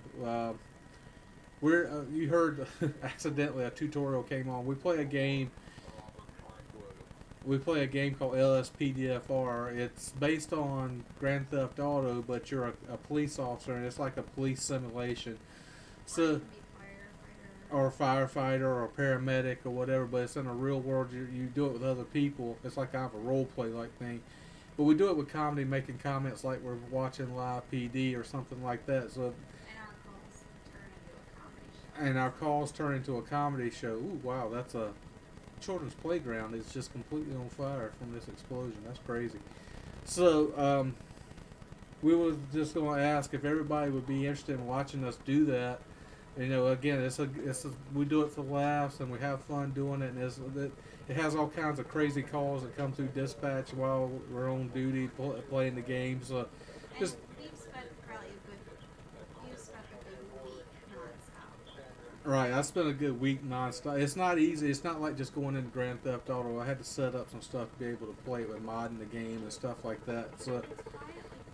But if it's quiet like tonight, we might switch over to that channel where y'all, if you'd like to come over and watch us play that game, if that's something you'd be interested in, that's definitely something we could do. It won't be tonight, but at some point.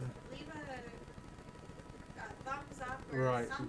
Say something in the chat. Say something in the chat if that's something you'd be interested in. We'll set that channel up for us for y'all, so we can all play together. So, and if any of you are gamers too, we have a server set up so we can invite people in off the stream to play with us. Just something we were thinking about doing. I mean, it's fun. The time slips by. The time slips by. You play. You think you've been playing a few minutes, and you've really been playing for hours. So it's something definitely that's fun. And if y'all will be interested in doing it, that's something definitely we can set up. And it's so open world. It never ends. Right, it's so open world. It's crazy. The makers of that game, how open world it is. I mean, for those that don't know, you can do a little explanation.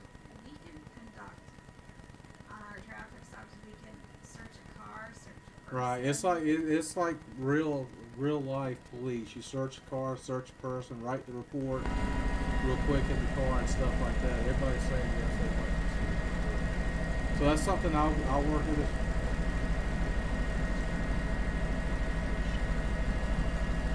Yeah, I'll put the link to that channel. Overdose on Laughter is that channel that we will use for gaming. So I'll put a link to that along with the Discord that I was talking about earlier.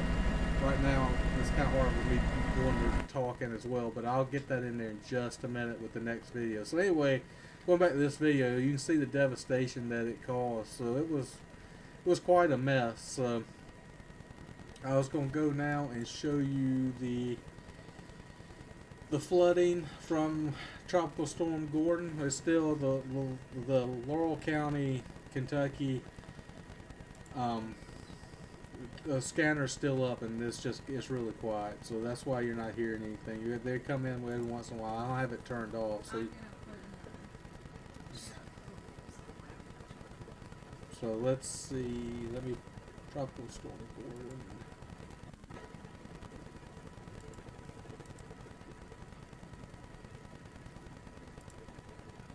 Live look back at Carolina Beach. Now the sun is starting to come out, but we have seen some serious and damaging flooding there. More than 18 inches of rain has fallen in this area, and the National Weather Service says this was a 1,000-year flood. That means Carolina Beach has a 0.1% chance of seeing this much rain in just one day. WRAL's Monica Casey joins us now live, continuing our team coverage from the coast. Monica? Yeah, Deborah, flooding has been the main issue here today. We've spoken with people who had to be rescued. Take a look at this car over here behind me. You can see a fire truck going by in front of it right now. The message that I'm hearing from a lot of people is that they just weren't prepared for this much flooding. A lot of them telling me they have weathered other storms here. One man compared this level of flooding to Florence. Now, I spoke with a woman who had to be rescued by Carolina Beach Fire. She grew up here and says she's never seen anything like this. Nikki Taylor and her wife had to pick up their granddaughter early from school. It was on their way home around 8:45 when they took this turn and found their car nearly entirely underwater. Transformer blew, so we stayed in the car and called 911, and our amazing firemen came and pulled us out of the car. The towers. Luckily, everyone in that car was okay. Taylor giving big thanks to the fire department here. And it's not just on Carolina Beach where we've seen people being rescued. People had to sit on top of their cars on Highway 17 at Randolphville Road. The Brunswick County Sheriff's Office posted these photos of people on their Facebook page who had to be rescued. Now, the flooding here has a long way to go. You can see all this muck here below me. This is where the waters were when we arrived around 1 o'clock this afternoon, so it's gone back a little bit, but that car, the water around it hasn't gone down much at all, so there's going to be a lot of cleanup.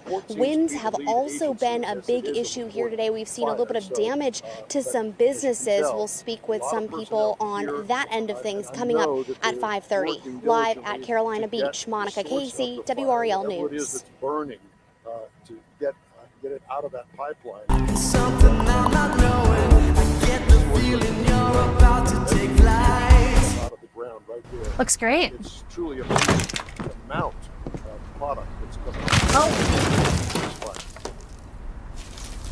When termites show up, so do we. Terminix it.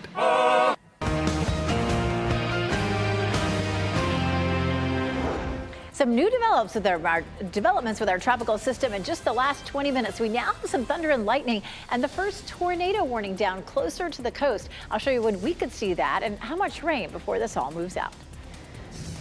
Duke Energy is keeping teams on standby just in case the wind and severe rain brings down power lines. Our live team coverage of the system straight ahead. Also breaking news this noon, the man suspected of trying to kill former President Donald Trump at his Florida golf resort is charged with 2 federal gun counts, and more could be added.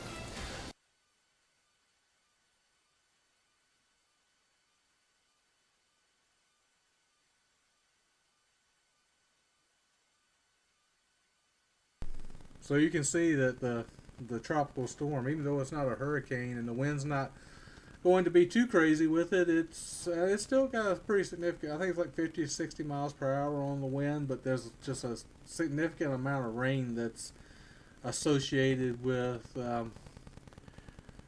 that tropical storm. So it's going to cause a lot of people a lot of problems. I wouldn't be surprised to see a lot of power outages and lots of flooding and lots of property damage. So something we'll continue to watch for the next couple of days, because it's kind of moving slow. So I think it's supposed to set over the Carolinas for a little bit of time. So let's see, my final, yesterday y'all probably heard about former President Trump's the second assassination attempt. Well, there was a story today about the shooter. Just trying to see where I put that. So it's definitely, I'm trying not to do too much political on here, but it was interesting. There was a story about the shooter himself and about a little bit about him. And it's kind of a weird story with him and what was going on. So let me see if I can find that story. Give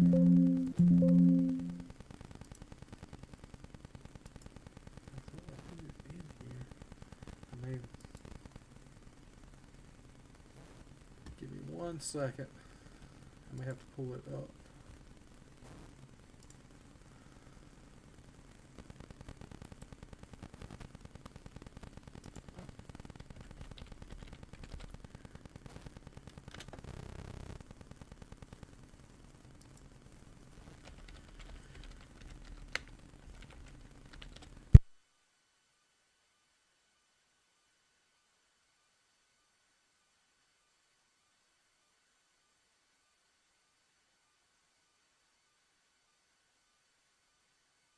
Go ahead.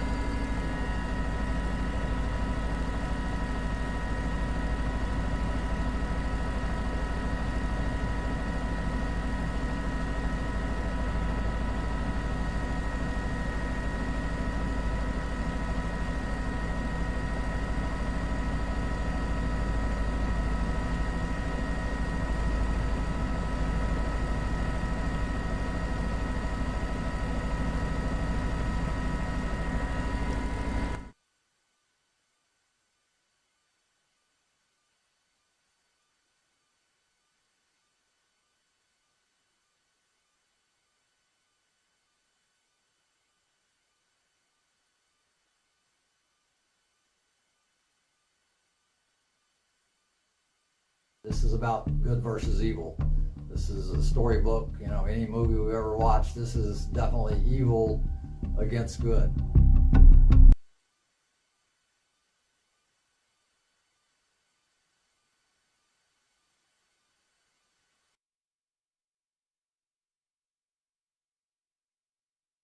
This is about good versus evil. This is a storybook, you know, any movie we've ever watched, this is definitely evil against good.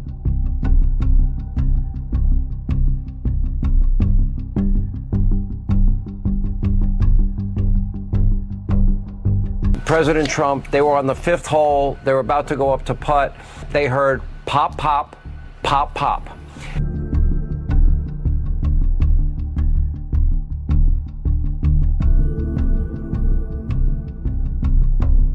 Now, in the bushes where this guy was is a AK-47 style rifle with a scope, 2 backpacks which were hung on the fence that had ceramic tile in them, and a GoPro, which he was going to take pictures of.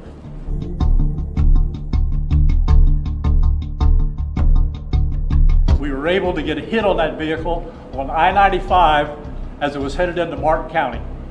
We got a hold of Martin County Sheriff's Office, alerted them, and they spotted the vehicle and pulled it over and detained the guy.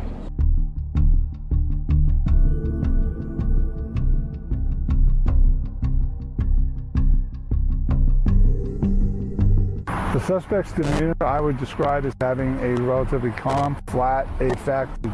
Was not displaying a lot of emotion. Never asked, what is this about?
We should have thousands upon thousands of people standing here with the Ukrainians. This Maiden Square, Independence Square, we should have millions of people in this square, filling the square from every country around the world. And why we don't, I don't understand. We need everybody here.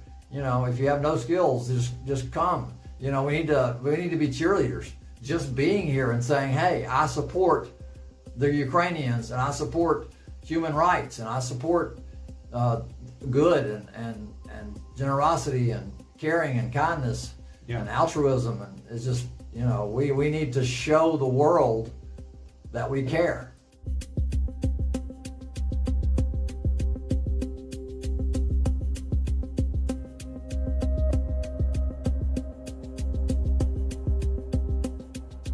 Ukraine is reluctant to be cooperative. Now I'm talking to over 100 soldiers every day, and pretty much everybody, all of my contacts in Ukraine, they were adamant and pretty much yelled at me every time that I suggested that we bring in Afghan.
We're going to have to elect new leaders the next go around that have a backbone and that, you know, have the fortitude to say, hey, we're not going to tolerate this type of behavior. This type of behavior is unacceptable anywhere, any place, you know.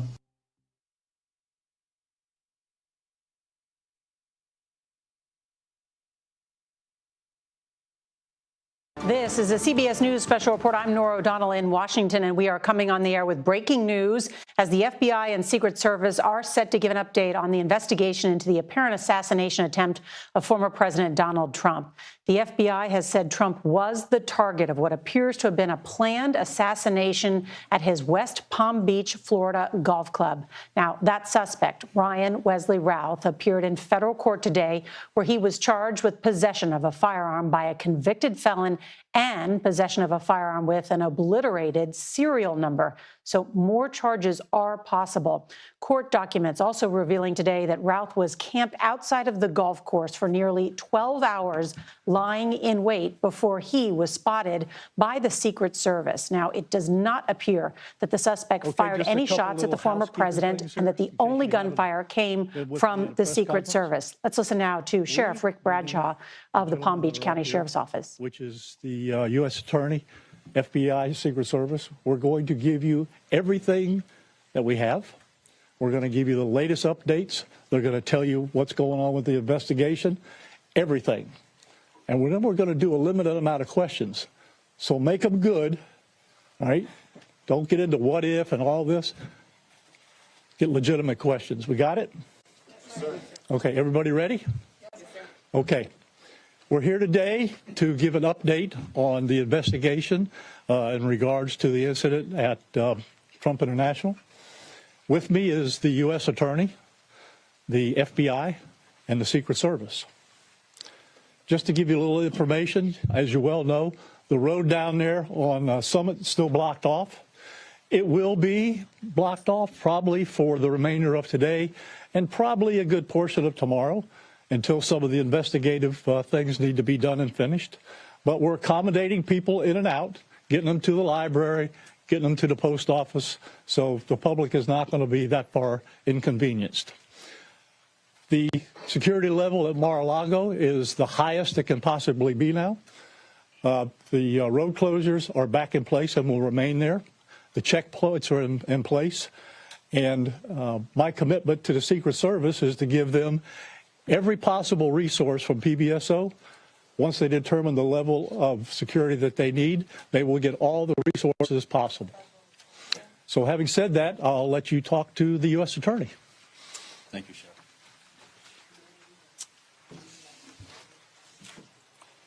Good afternoon. Good afternoon. Thank you for joining us today. My name is Markenzie Lapointe. I am the United States Attorney for the Southern District of Florida.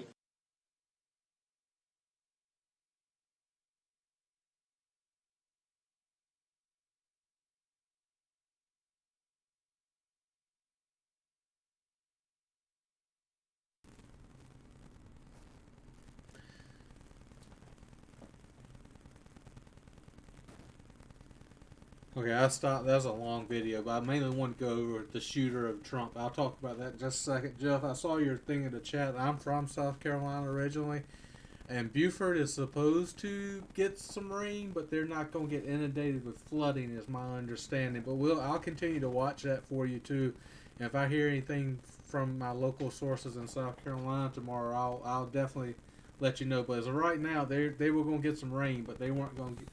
It's more the northern, around the North Carolina, South Carolina coastline, and it's swinging around through the center of the North Carolina and South Carolina, getting most of the rain. So luckily in Beaufort, they won't get much. So they should be. House at Fort Bragg safe? I don't know.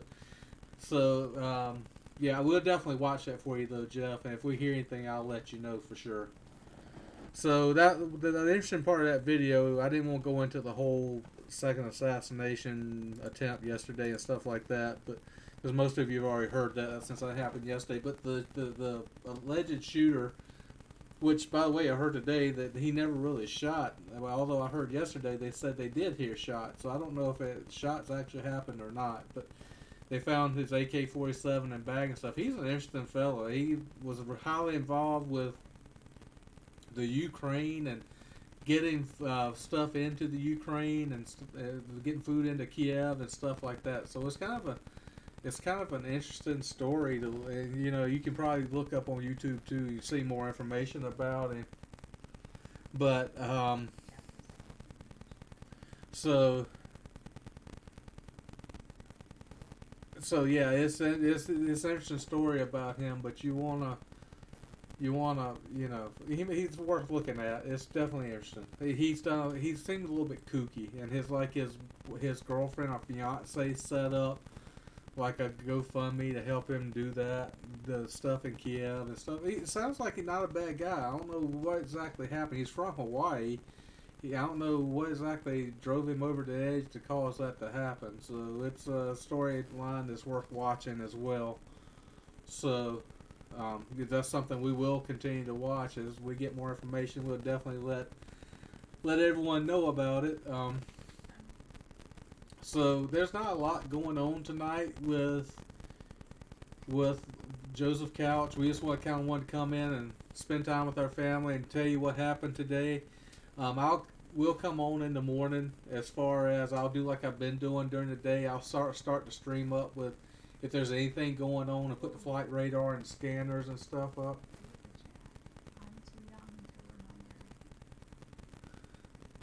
So I'll come in tomorrow and start that up so everybody has it, and we'll break in with. We usually do a morning report and an afternoon report to tell you what we found out. So we'll do that again tomorrow. And if any breaking news happens during the day, I'll put it up on the screen. I work during the day too, so I can't always put everything. Can't break in and do a lot of chatting during the day. Some days I can, some days I can't. But I definitely want to keep y'all informed about stuff. So watch out for us. When we go live, we see what breaking news is happening. Yeah, Jeff, I understand. When it comes to your parents, sometimes you're better off not knowing. But they're going to be okay, brother. You feel that way about your mother-in-law. I feel that way about my mother-in-law too. So whenever she calls. So when she calls, and I'll say, "Oh Lord, what's happened now?" So sometimes they're better off knowing. But your parents are going to be okay. It's not. Sometimes it's either driving through a garage door or disconnecting the gas line. Right. So Jeff, also it does the 60s, 70s, and 80s. That was a big time for assassinations with the Reagan attempt and JFK and Robert RFK and. Like we talked about, being born in 1990, I never knew what it was like to have drills. Right. Right. Allie's a little bit younger than me, so she doesn't remember growing up in the 80s, and I'm sure you guys remember it, all the drills they used to do in school. I remember wholeheartedly, the Cold War drills that we would do whenever you thought, they'd send you out in the hall in case, the alarm came that Russia sent a nuclear weapon our way.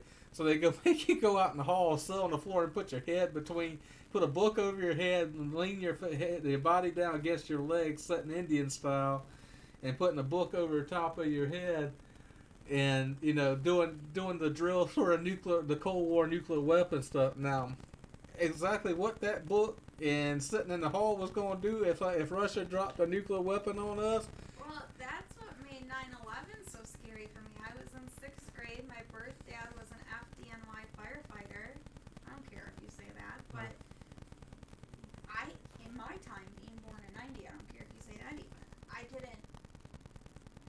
We didn't know. Right. And we didn't know about the Cold War stuff, so Right. we had no idea. We thought the world was ending. Like Allie's not even familiar with the Cold War. She was born in 1990, so she's not familiar with the Cold War and all that stuff. So really, the biggest thing in her memory of happening was her dad was her birth dad was a firefighter for New York Fire Department during 9/11.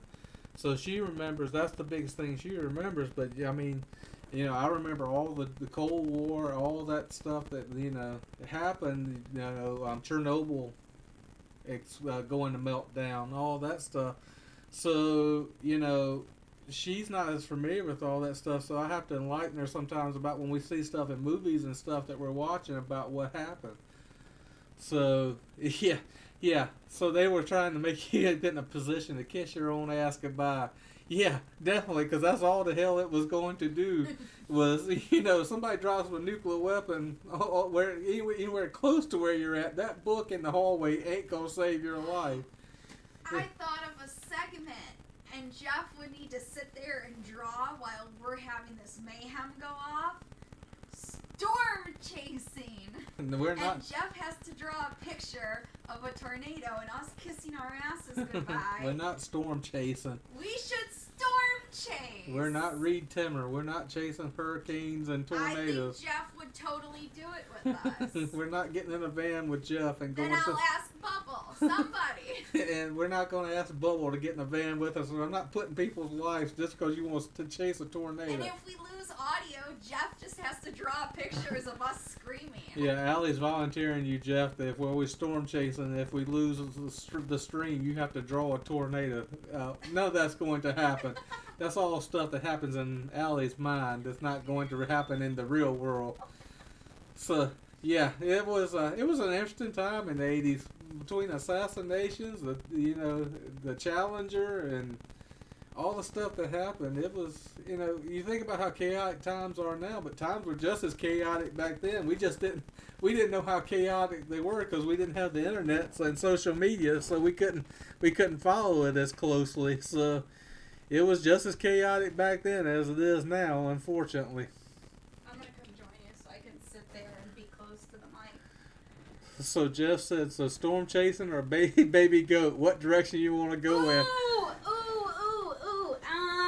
Storm chasing. We're not doing storm chasing, and we're not buying a Craigslist baby goat. Well, for okay, people, I didn't know. For people that don't know, Allie tried to buy a baby goat on Craigslist, and I busted her trying to buy a baby goat on Craigslist. Now, I'm not against a baby goat. Don't have a problem with the baby goat in general. My problem was she was on Craigslist, and the dude she didn't realize how dangerous Craigslist was. Sometimes Allie can be a little bit naive, so I have to save her from herself, shall we say. So I called her on Craigslist, and the guy's like, she hands the phone to me. It said ASL, and I said I speak sign language. So this guy, she hands the phone to me. She says, this guy wants our address because we're going to buy a baby goat. I'm like, we're not giving this guy our address. He's like, oh yeah, you can send me a photo of yourself too before I sell you this goat. Make sure you be a good parent for this goat. I'm like, you do realize this dude's fixing to like kidnap you and send you and sell you as a sex trade person or something. I said, but do I still get the goat? She said, do I still get the goat? I'll get you a goat, but we're not buying no Craigslist goat that from somebody that's going to kidnap us. I also tried to conduct a heist at the zoo and told you to bring the car around, and I was going to put him in AJ's stroller. So I blocked Craigslist off of anything she has access to, so she can't go buy baby goats or anything else on Craigslist anymore. And then we go to the zoo, and I had to stop her from the goat. They have like a petting zoo at the zoo in South Carolina that you can pet goats, and she was going to try to steal a goat and put it in our baby's stroller. I had to stop that from happening as well. So this is our chaotic life that we live that you'll be hearing more about as we do talks and stuff. So and poor Jeff has had to hear you talk in the chat about, my mother-in-law felt the need to clean behind the dryer and disconnected the gas. Right. Our life is chaos at best, so you'll definitely be hearing more stories like that. They'll definitely make you give you a good chuckle, if nothing else. Jeff said you almost got abducted by P Diddy. Yeah, she may have been buying a goat from P Diddy. I don't know. Jeff and I are long-lost siblings. So, yeah, our mothers are one and the same. They are soul sisters. Yeah, Bubble, tornado chasing is quite a hobby. It would be fun. If we didn't have a baby, I would definitely do it. It's not that I'm against doing it. It's just the fact that she gets in her head that we're going to go do this stuff. I would try to save a cow. I made the mistake of showing her Reed Timmer's YouTube page and the old tornado chasing show that it had on Discovery where he was chasing tornadoes. Now she wants to be a tornado chaser. And what did I tell you? Somebody has to go save the cows and the goats. Right. She's concerned about saving the cows and the goats. Now, what she thinks she's going to do if a tornado's flying towards a cow? I don't know if she's seen the movie Twister or not. But tornadoes and cows don't mix very well together. I will hold him. You hold one end of the rope. You played college football. I may have played college football, but I'm not dragging a cow away from a tornado to get him in a van. You know, it's worth a shot, right? You only live once. I tried to do something good in the world and save the goats and the cows. Didn't quite work out for me. Yeah, Jeff, it's between the coffins and yeah, had Jeff's mom and my mom. We found out we didn't even need 23andMe. All we needed was Jeff and me. And we figured that our mothers are soul sisters. Because they are just... I mean, my mother, the first thing she does is read the obituary. What is wrong with you? But I think that's an old people thing. Well, then, both our mothers are obsessed with death. Right, my mom's, the first thing she does when she still gets a newspaper in the town she lives in. First thing she does is, now there's not much to a newspaper anymore, so it's a little bit quicker. She flips to the obituary page and starts researching who died, so she can tell me on the phone when I talk to her on the phone who died. I have no clue who these people are, but it makes her feel better, so I listen to it. The person that really deserves some type of medal or sainthood even is my father. He's had to deal with my mother and me. And when Tony and I got together and I told him we were getting married, he looked at Tony and said, well, it's your turn now. Yeah. And what happened, not even 2 days later, my mother calls me, we have to leave the house. Me and your father have to go to a hotel. I said, what's going on?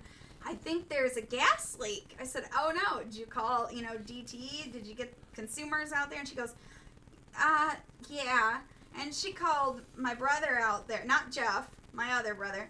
And she, she called him out there and he came and he smelled gas and he said, what were you doing? She said, well, Thanksgiving is around the corner and I thought I would clean behind the dryer, the washer and the dryer. So he went behind there, and sure enough, she disconnected the gas line because she felt the need to clean behind the dryer. Like, anyone's gonna look behind the damn dryer. And she has an affinity for backing up through the garage door because she has one side up, one side down. And she tends to forget which side she parked on. So, I mean, it's hijinks and hilarity in our house. Yeah, Bubba, luckily I was able to stop the Craigslist transaction as quickly as I possibly could. We got out there and her access to Craigslist has been disqualified, as we shall say. And I've even blocked the web pages on her phones and on the computer, so she is her Craigslist activity is officially done.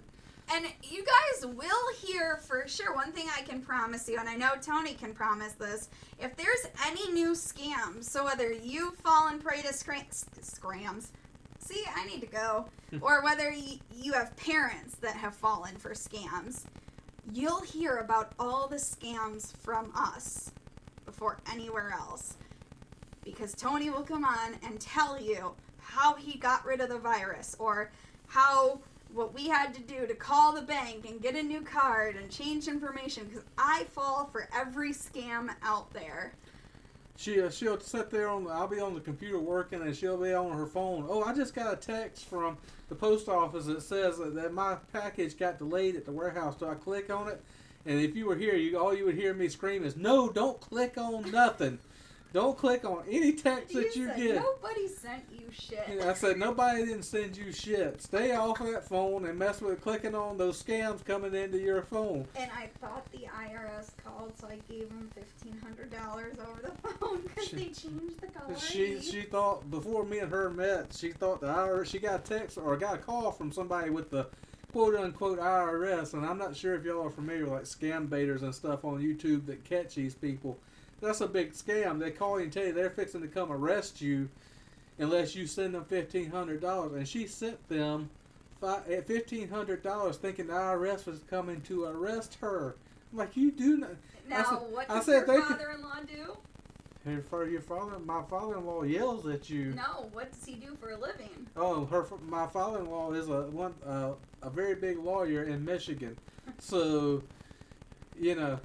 she got quite a talking to. The police ain't going to call you before they come to arrest you, dear. So please don't click on any of that stuff or send anybody. And when we were there for Christmas, they called and told Papa they were coming to the house to arrest him. He said, I'll be on the front lawn. Jeff said, how many Nigerian princes have contacted Allie to tell her she's won $100,000? I'm sure plenty of them. But all she's got to do is send them $10,000 and she'll get that $100,000, right? So why not? Well, like when Shuli said, I said, oh, can I get some more merch just for the ladies? And then I found they were going to send like a demo of it. So we could feel the materials, see what the design looked like, and see if Shuli liked them. And I found other things on this website for women's clothes besides just the ones I saw that I could design for TSN. And then had to explain, oh, oops, the final total was more like 230. For 3 shirts? Well, I accidentally added stuff to the wrong cart. Oh, whoops. So yeah, it's again, you'll hear more and more funny stories like that.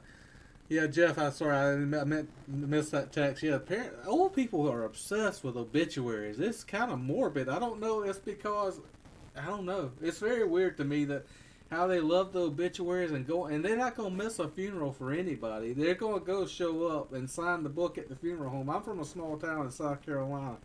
So my mother, I'll hear it all the time. I'm going to the funeral home tonight because so-and-so died so I can sign the book. And my mother will say, oh, I had to go to a funeral today. And I said, oh, who? And she'll say, oh, like for example, when she said, oh, Kara's father died. And I said, oh, well, what was his name? Oh, you know, Kara's father. Yeah, what was his name? You just were at his funeral. Well, I didn't go for him. I went for Kara and her mother. Oh, so you didn't give a shit about the deceased person to not even remember their name. You just wanted to go to the funeral. I mean, good Lord. So, yeah, Jeff said he had one of those calls once. Some guy with a Southeastern Asian accent told me he was with the CIA. I actually bullied him into hanging up first. The punchline is he wasn't the CIA. Yeah, I always love when they call with those accents and they give themselves a name. This is Tom Smith. It said the police department, and I didn't know they could change the caller ID. So I'll give a little advertisement for the scam baiting channels. I've worked with one of those to help do some of the coding and stuff they do. But there's 2 on here. There's more than 2, but the 2 of the better ones are Kit Boga, which is more of a comedy stream. Which you've helped him. I've worked with him, helping him do some coding stuff for his virtual machine, where he uses when they try to connect to his computer, he has a virtual machine, so they look like they're on his computer, but they really aren't on anything. So he messes with them like that. That's a really good channel, and it's funny. And it's funny. And then there's Scammer Payback, which is kind of funny because he does something similar. You helped him. I helped him to help be able to revert back into the scammer's computer so he can steal stuff. He goes in when they're trying to get in his computer to steal stuff off, and he goes into their computers and he does all kinds of crazy stuff. He wipes all their files out, but he can access their cameras on their computer so you can see them. He also he'll do all kinds of stuff. So if you haven't watched Kit Boga or Scammer Payback, I definitely recommend it. And the nice thing about especially Scammer Payback, when people send super chats and stuff in, he puts money puts that money into a fund. And what he does for the older people that are getting taken advantage of, he gives them some or all of the money back that they sent to these scammers. So it's actually a very nice situation. So he's taken a bad situation and turned it into a good situation. He takes all the information he gathers and puts it to the police. Gives it to the police wherever they're at in India. Usually it's in India somewhere. Most of the time they don't do anything. But at least he's trying to do some good with his YouTube channel and make people aware of the scams that are out there and help older people, which get caught up in these scams more times than not. So both of them do a really good job. So I highly recommend those channels if you're looking for something to listen to. So they're quite enjoyable. So I highly recommend those. Oh, that's horrible, Bubble. Bubble said, my parents' attorney for a house purchase had their email hacked and the account number switched out. Luckily, my parents called before the double check before doing the bank transfer. Yeah, it's scary how they can get in your computers and with the stuff that goes on. You have to be so careful these days. And you don't, it doesn't matter what you do. You still, if you want my cyber security experience, I recommend everybody have a VPN. If you're not familiar with a VPN, it's a virtual private network.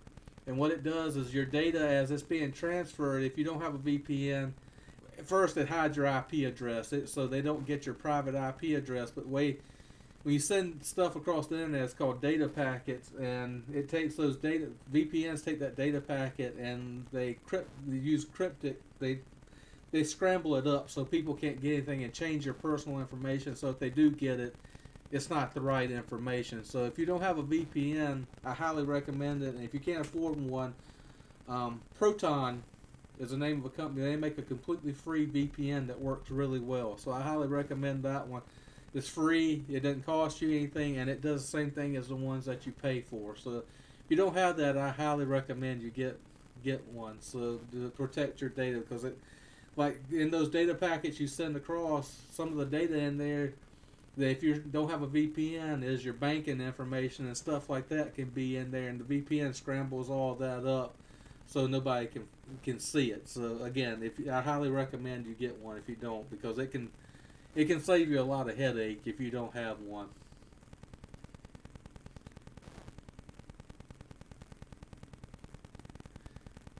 As Jeff said, turns out the subject isn't about death, retirement, or whether my parents and I don't have a whole lot to talk about. So take it easy on those Carolina updates. Okay, Jeff, knowing that they're in Beaufort now, I will not give you any more South Carolina updates. Even though South Carolina is very close to being like Florida, so South Carolina man is not much different than Florida man for sure. And you're all about the weather because your father-in-law's.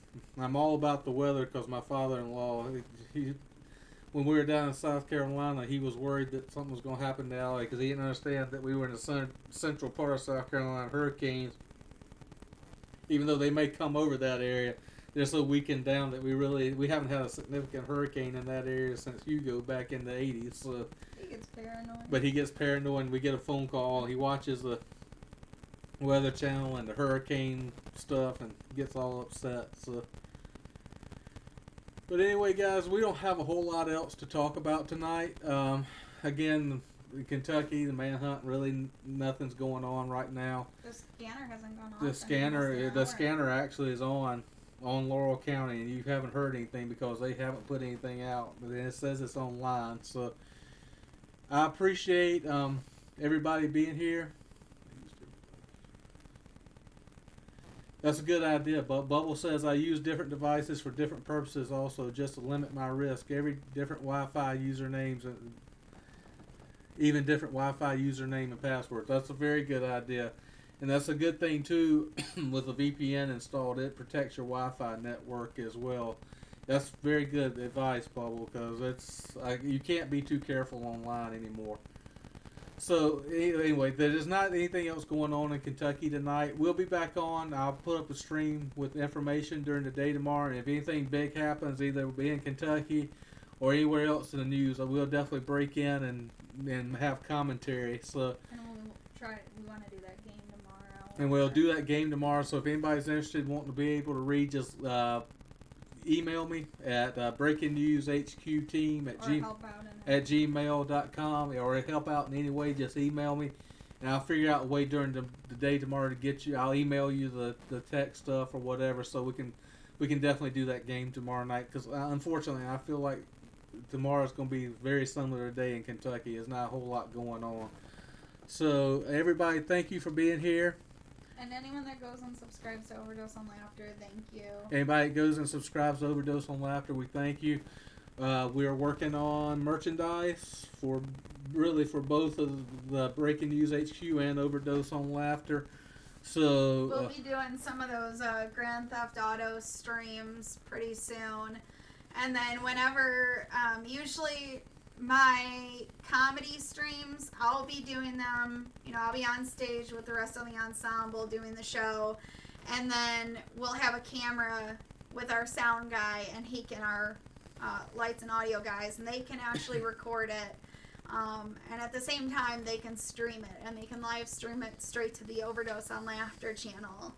And I usually have it up where I have someone watch her. In this case, I'll have Tony watch it, and he can watch the chat.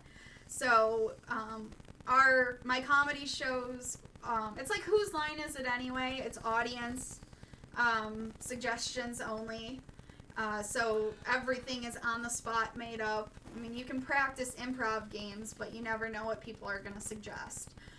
So we'll take suggestions from the chat as well, and we'll use those in the show.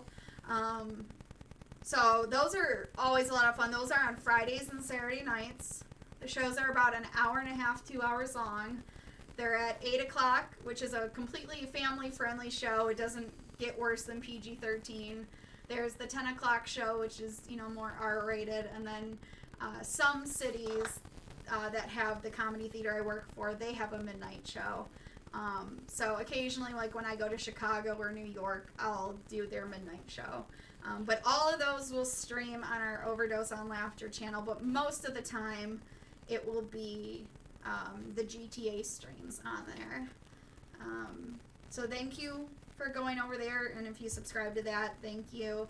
And hopefully you can get notifications on there. We'll start getting that channel up and going and do some of that. So on nights when it's quiet, we can come on here for a little bit.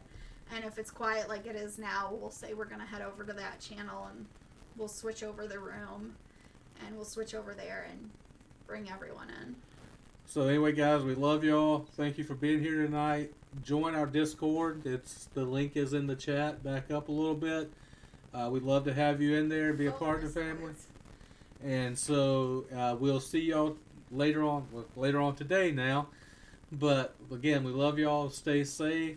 And if you need us, reach out to us, and we'll be glad to answer any questions or help you any way we can.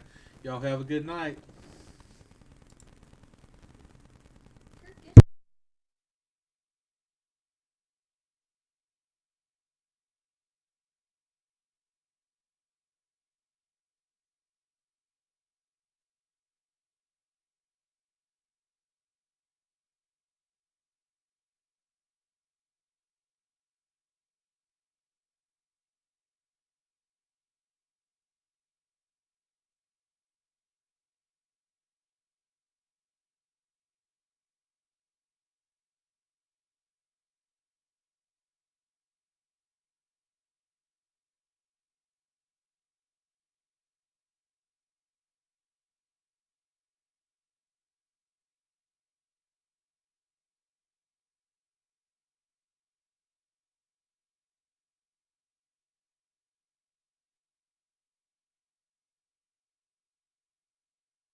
Breaking news right now. Turn the volume loud. Headlines top the charts. We inform your hearts. Breaking news, HQ, always here for you. Trust the word we share. News beyond compare.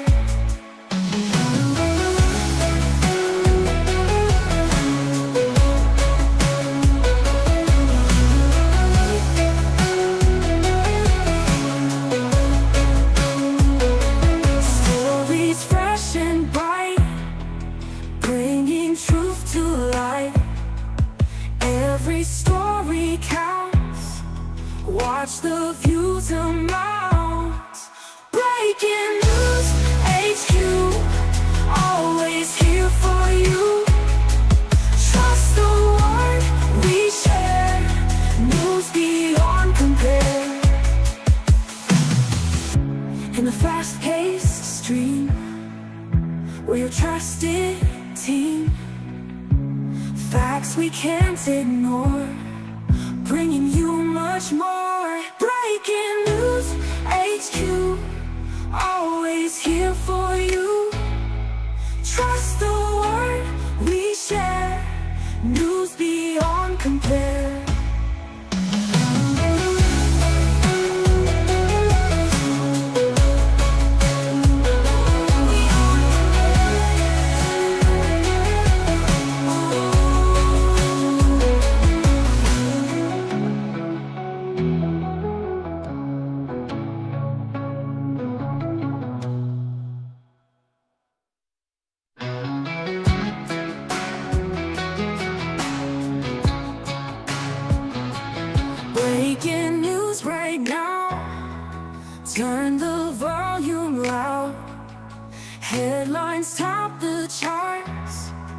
We inform your hearts.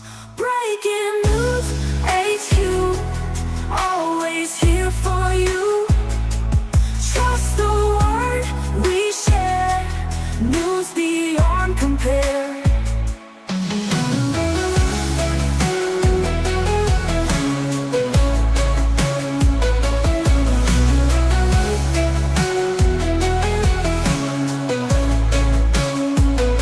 Stories fresh and bright, bringing truth to light.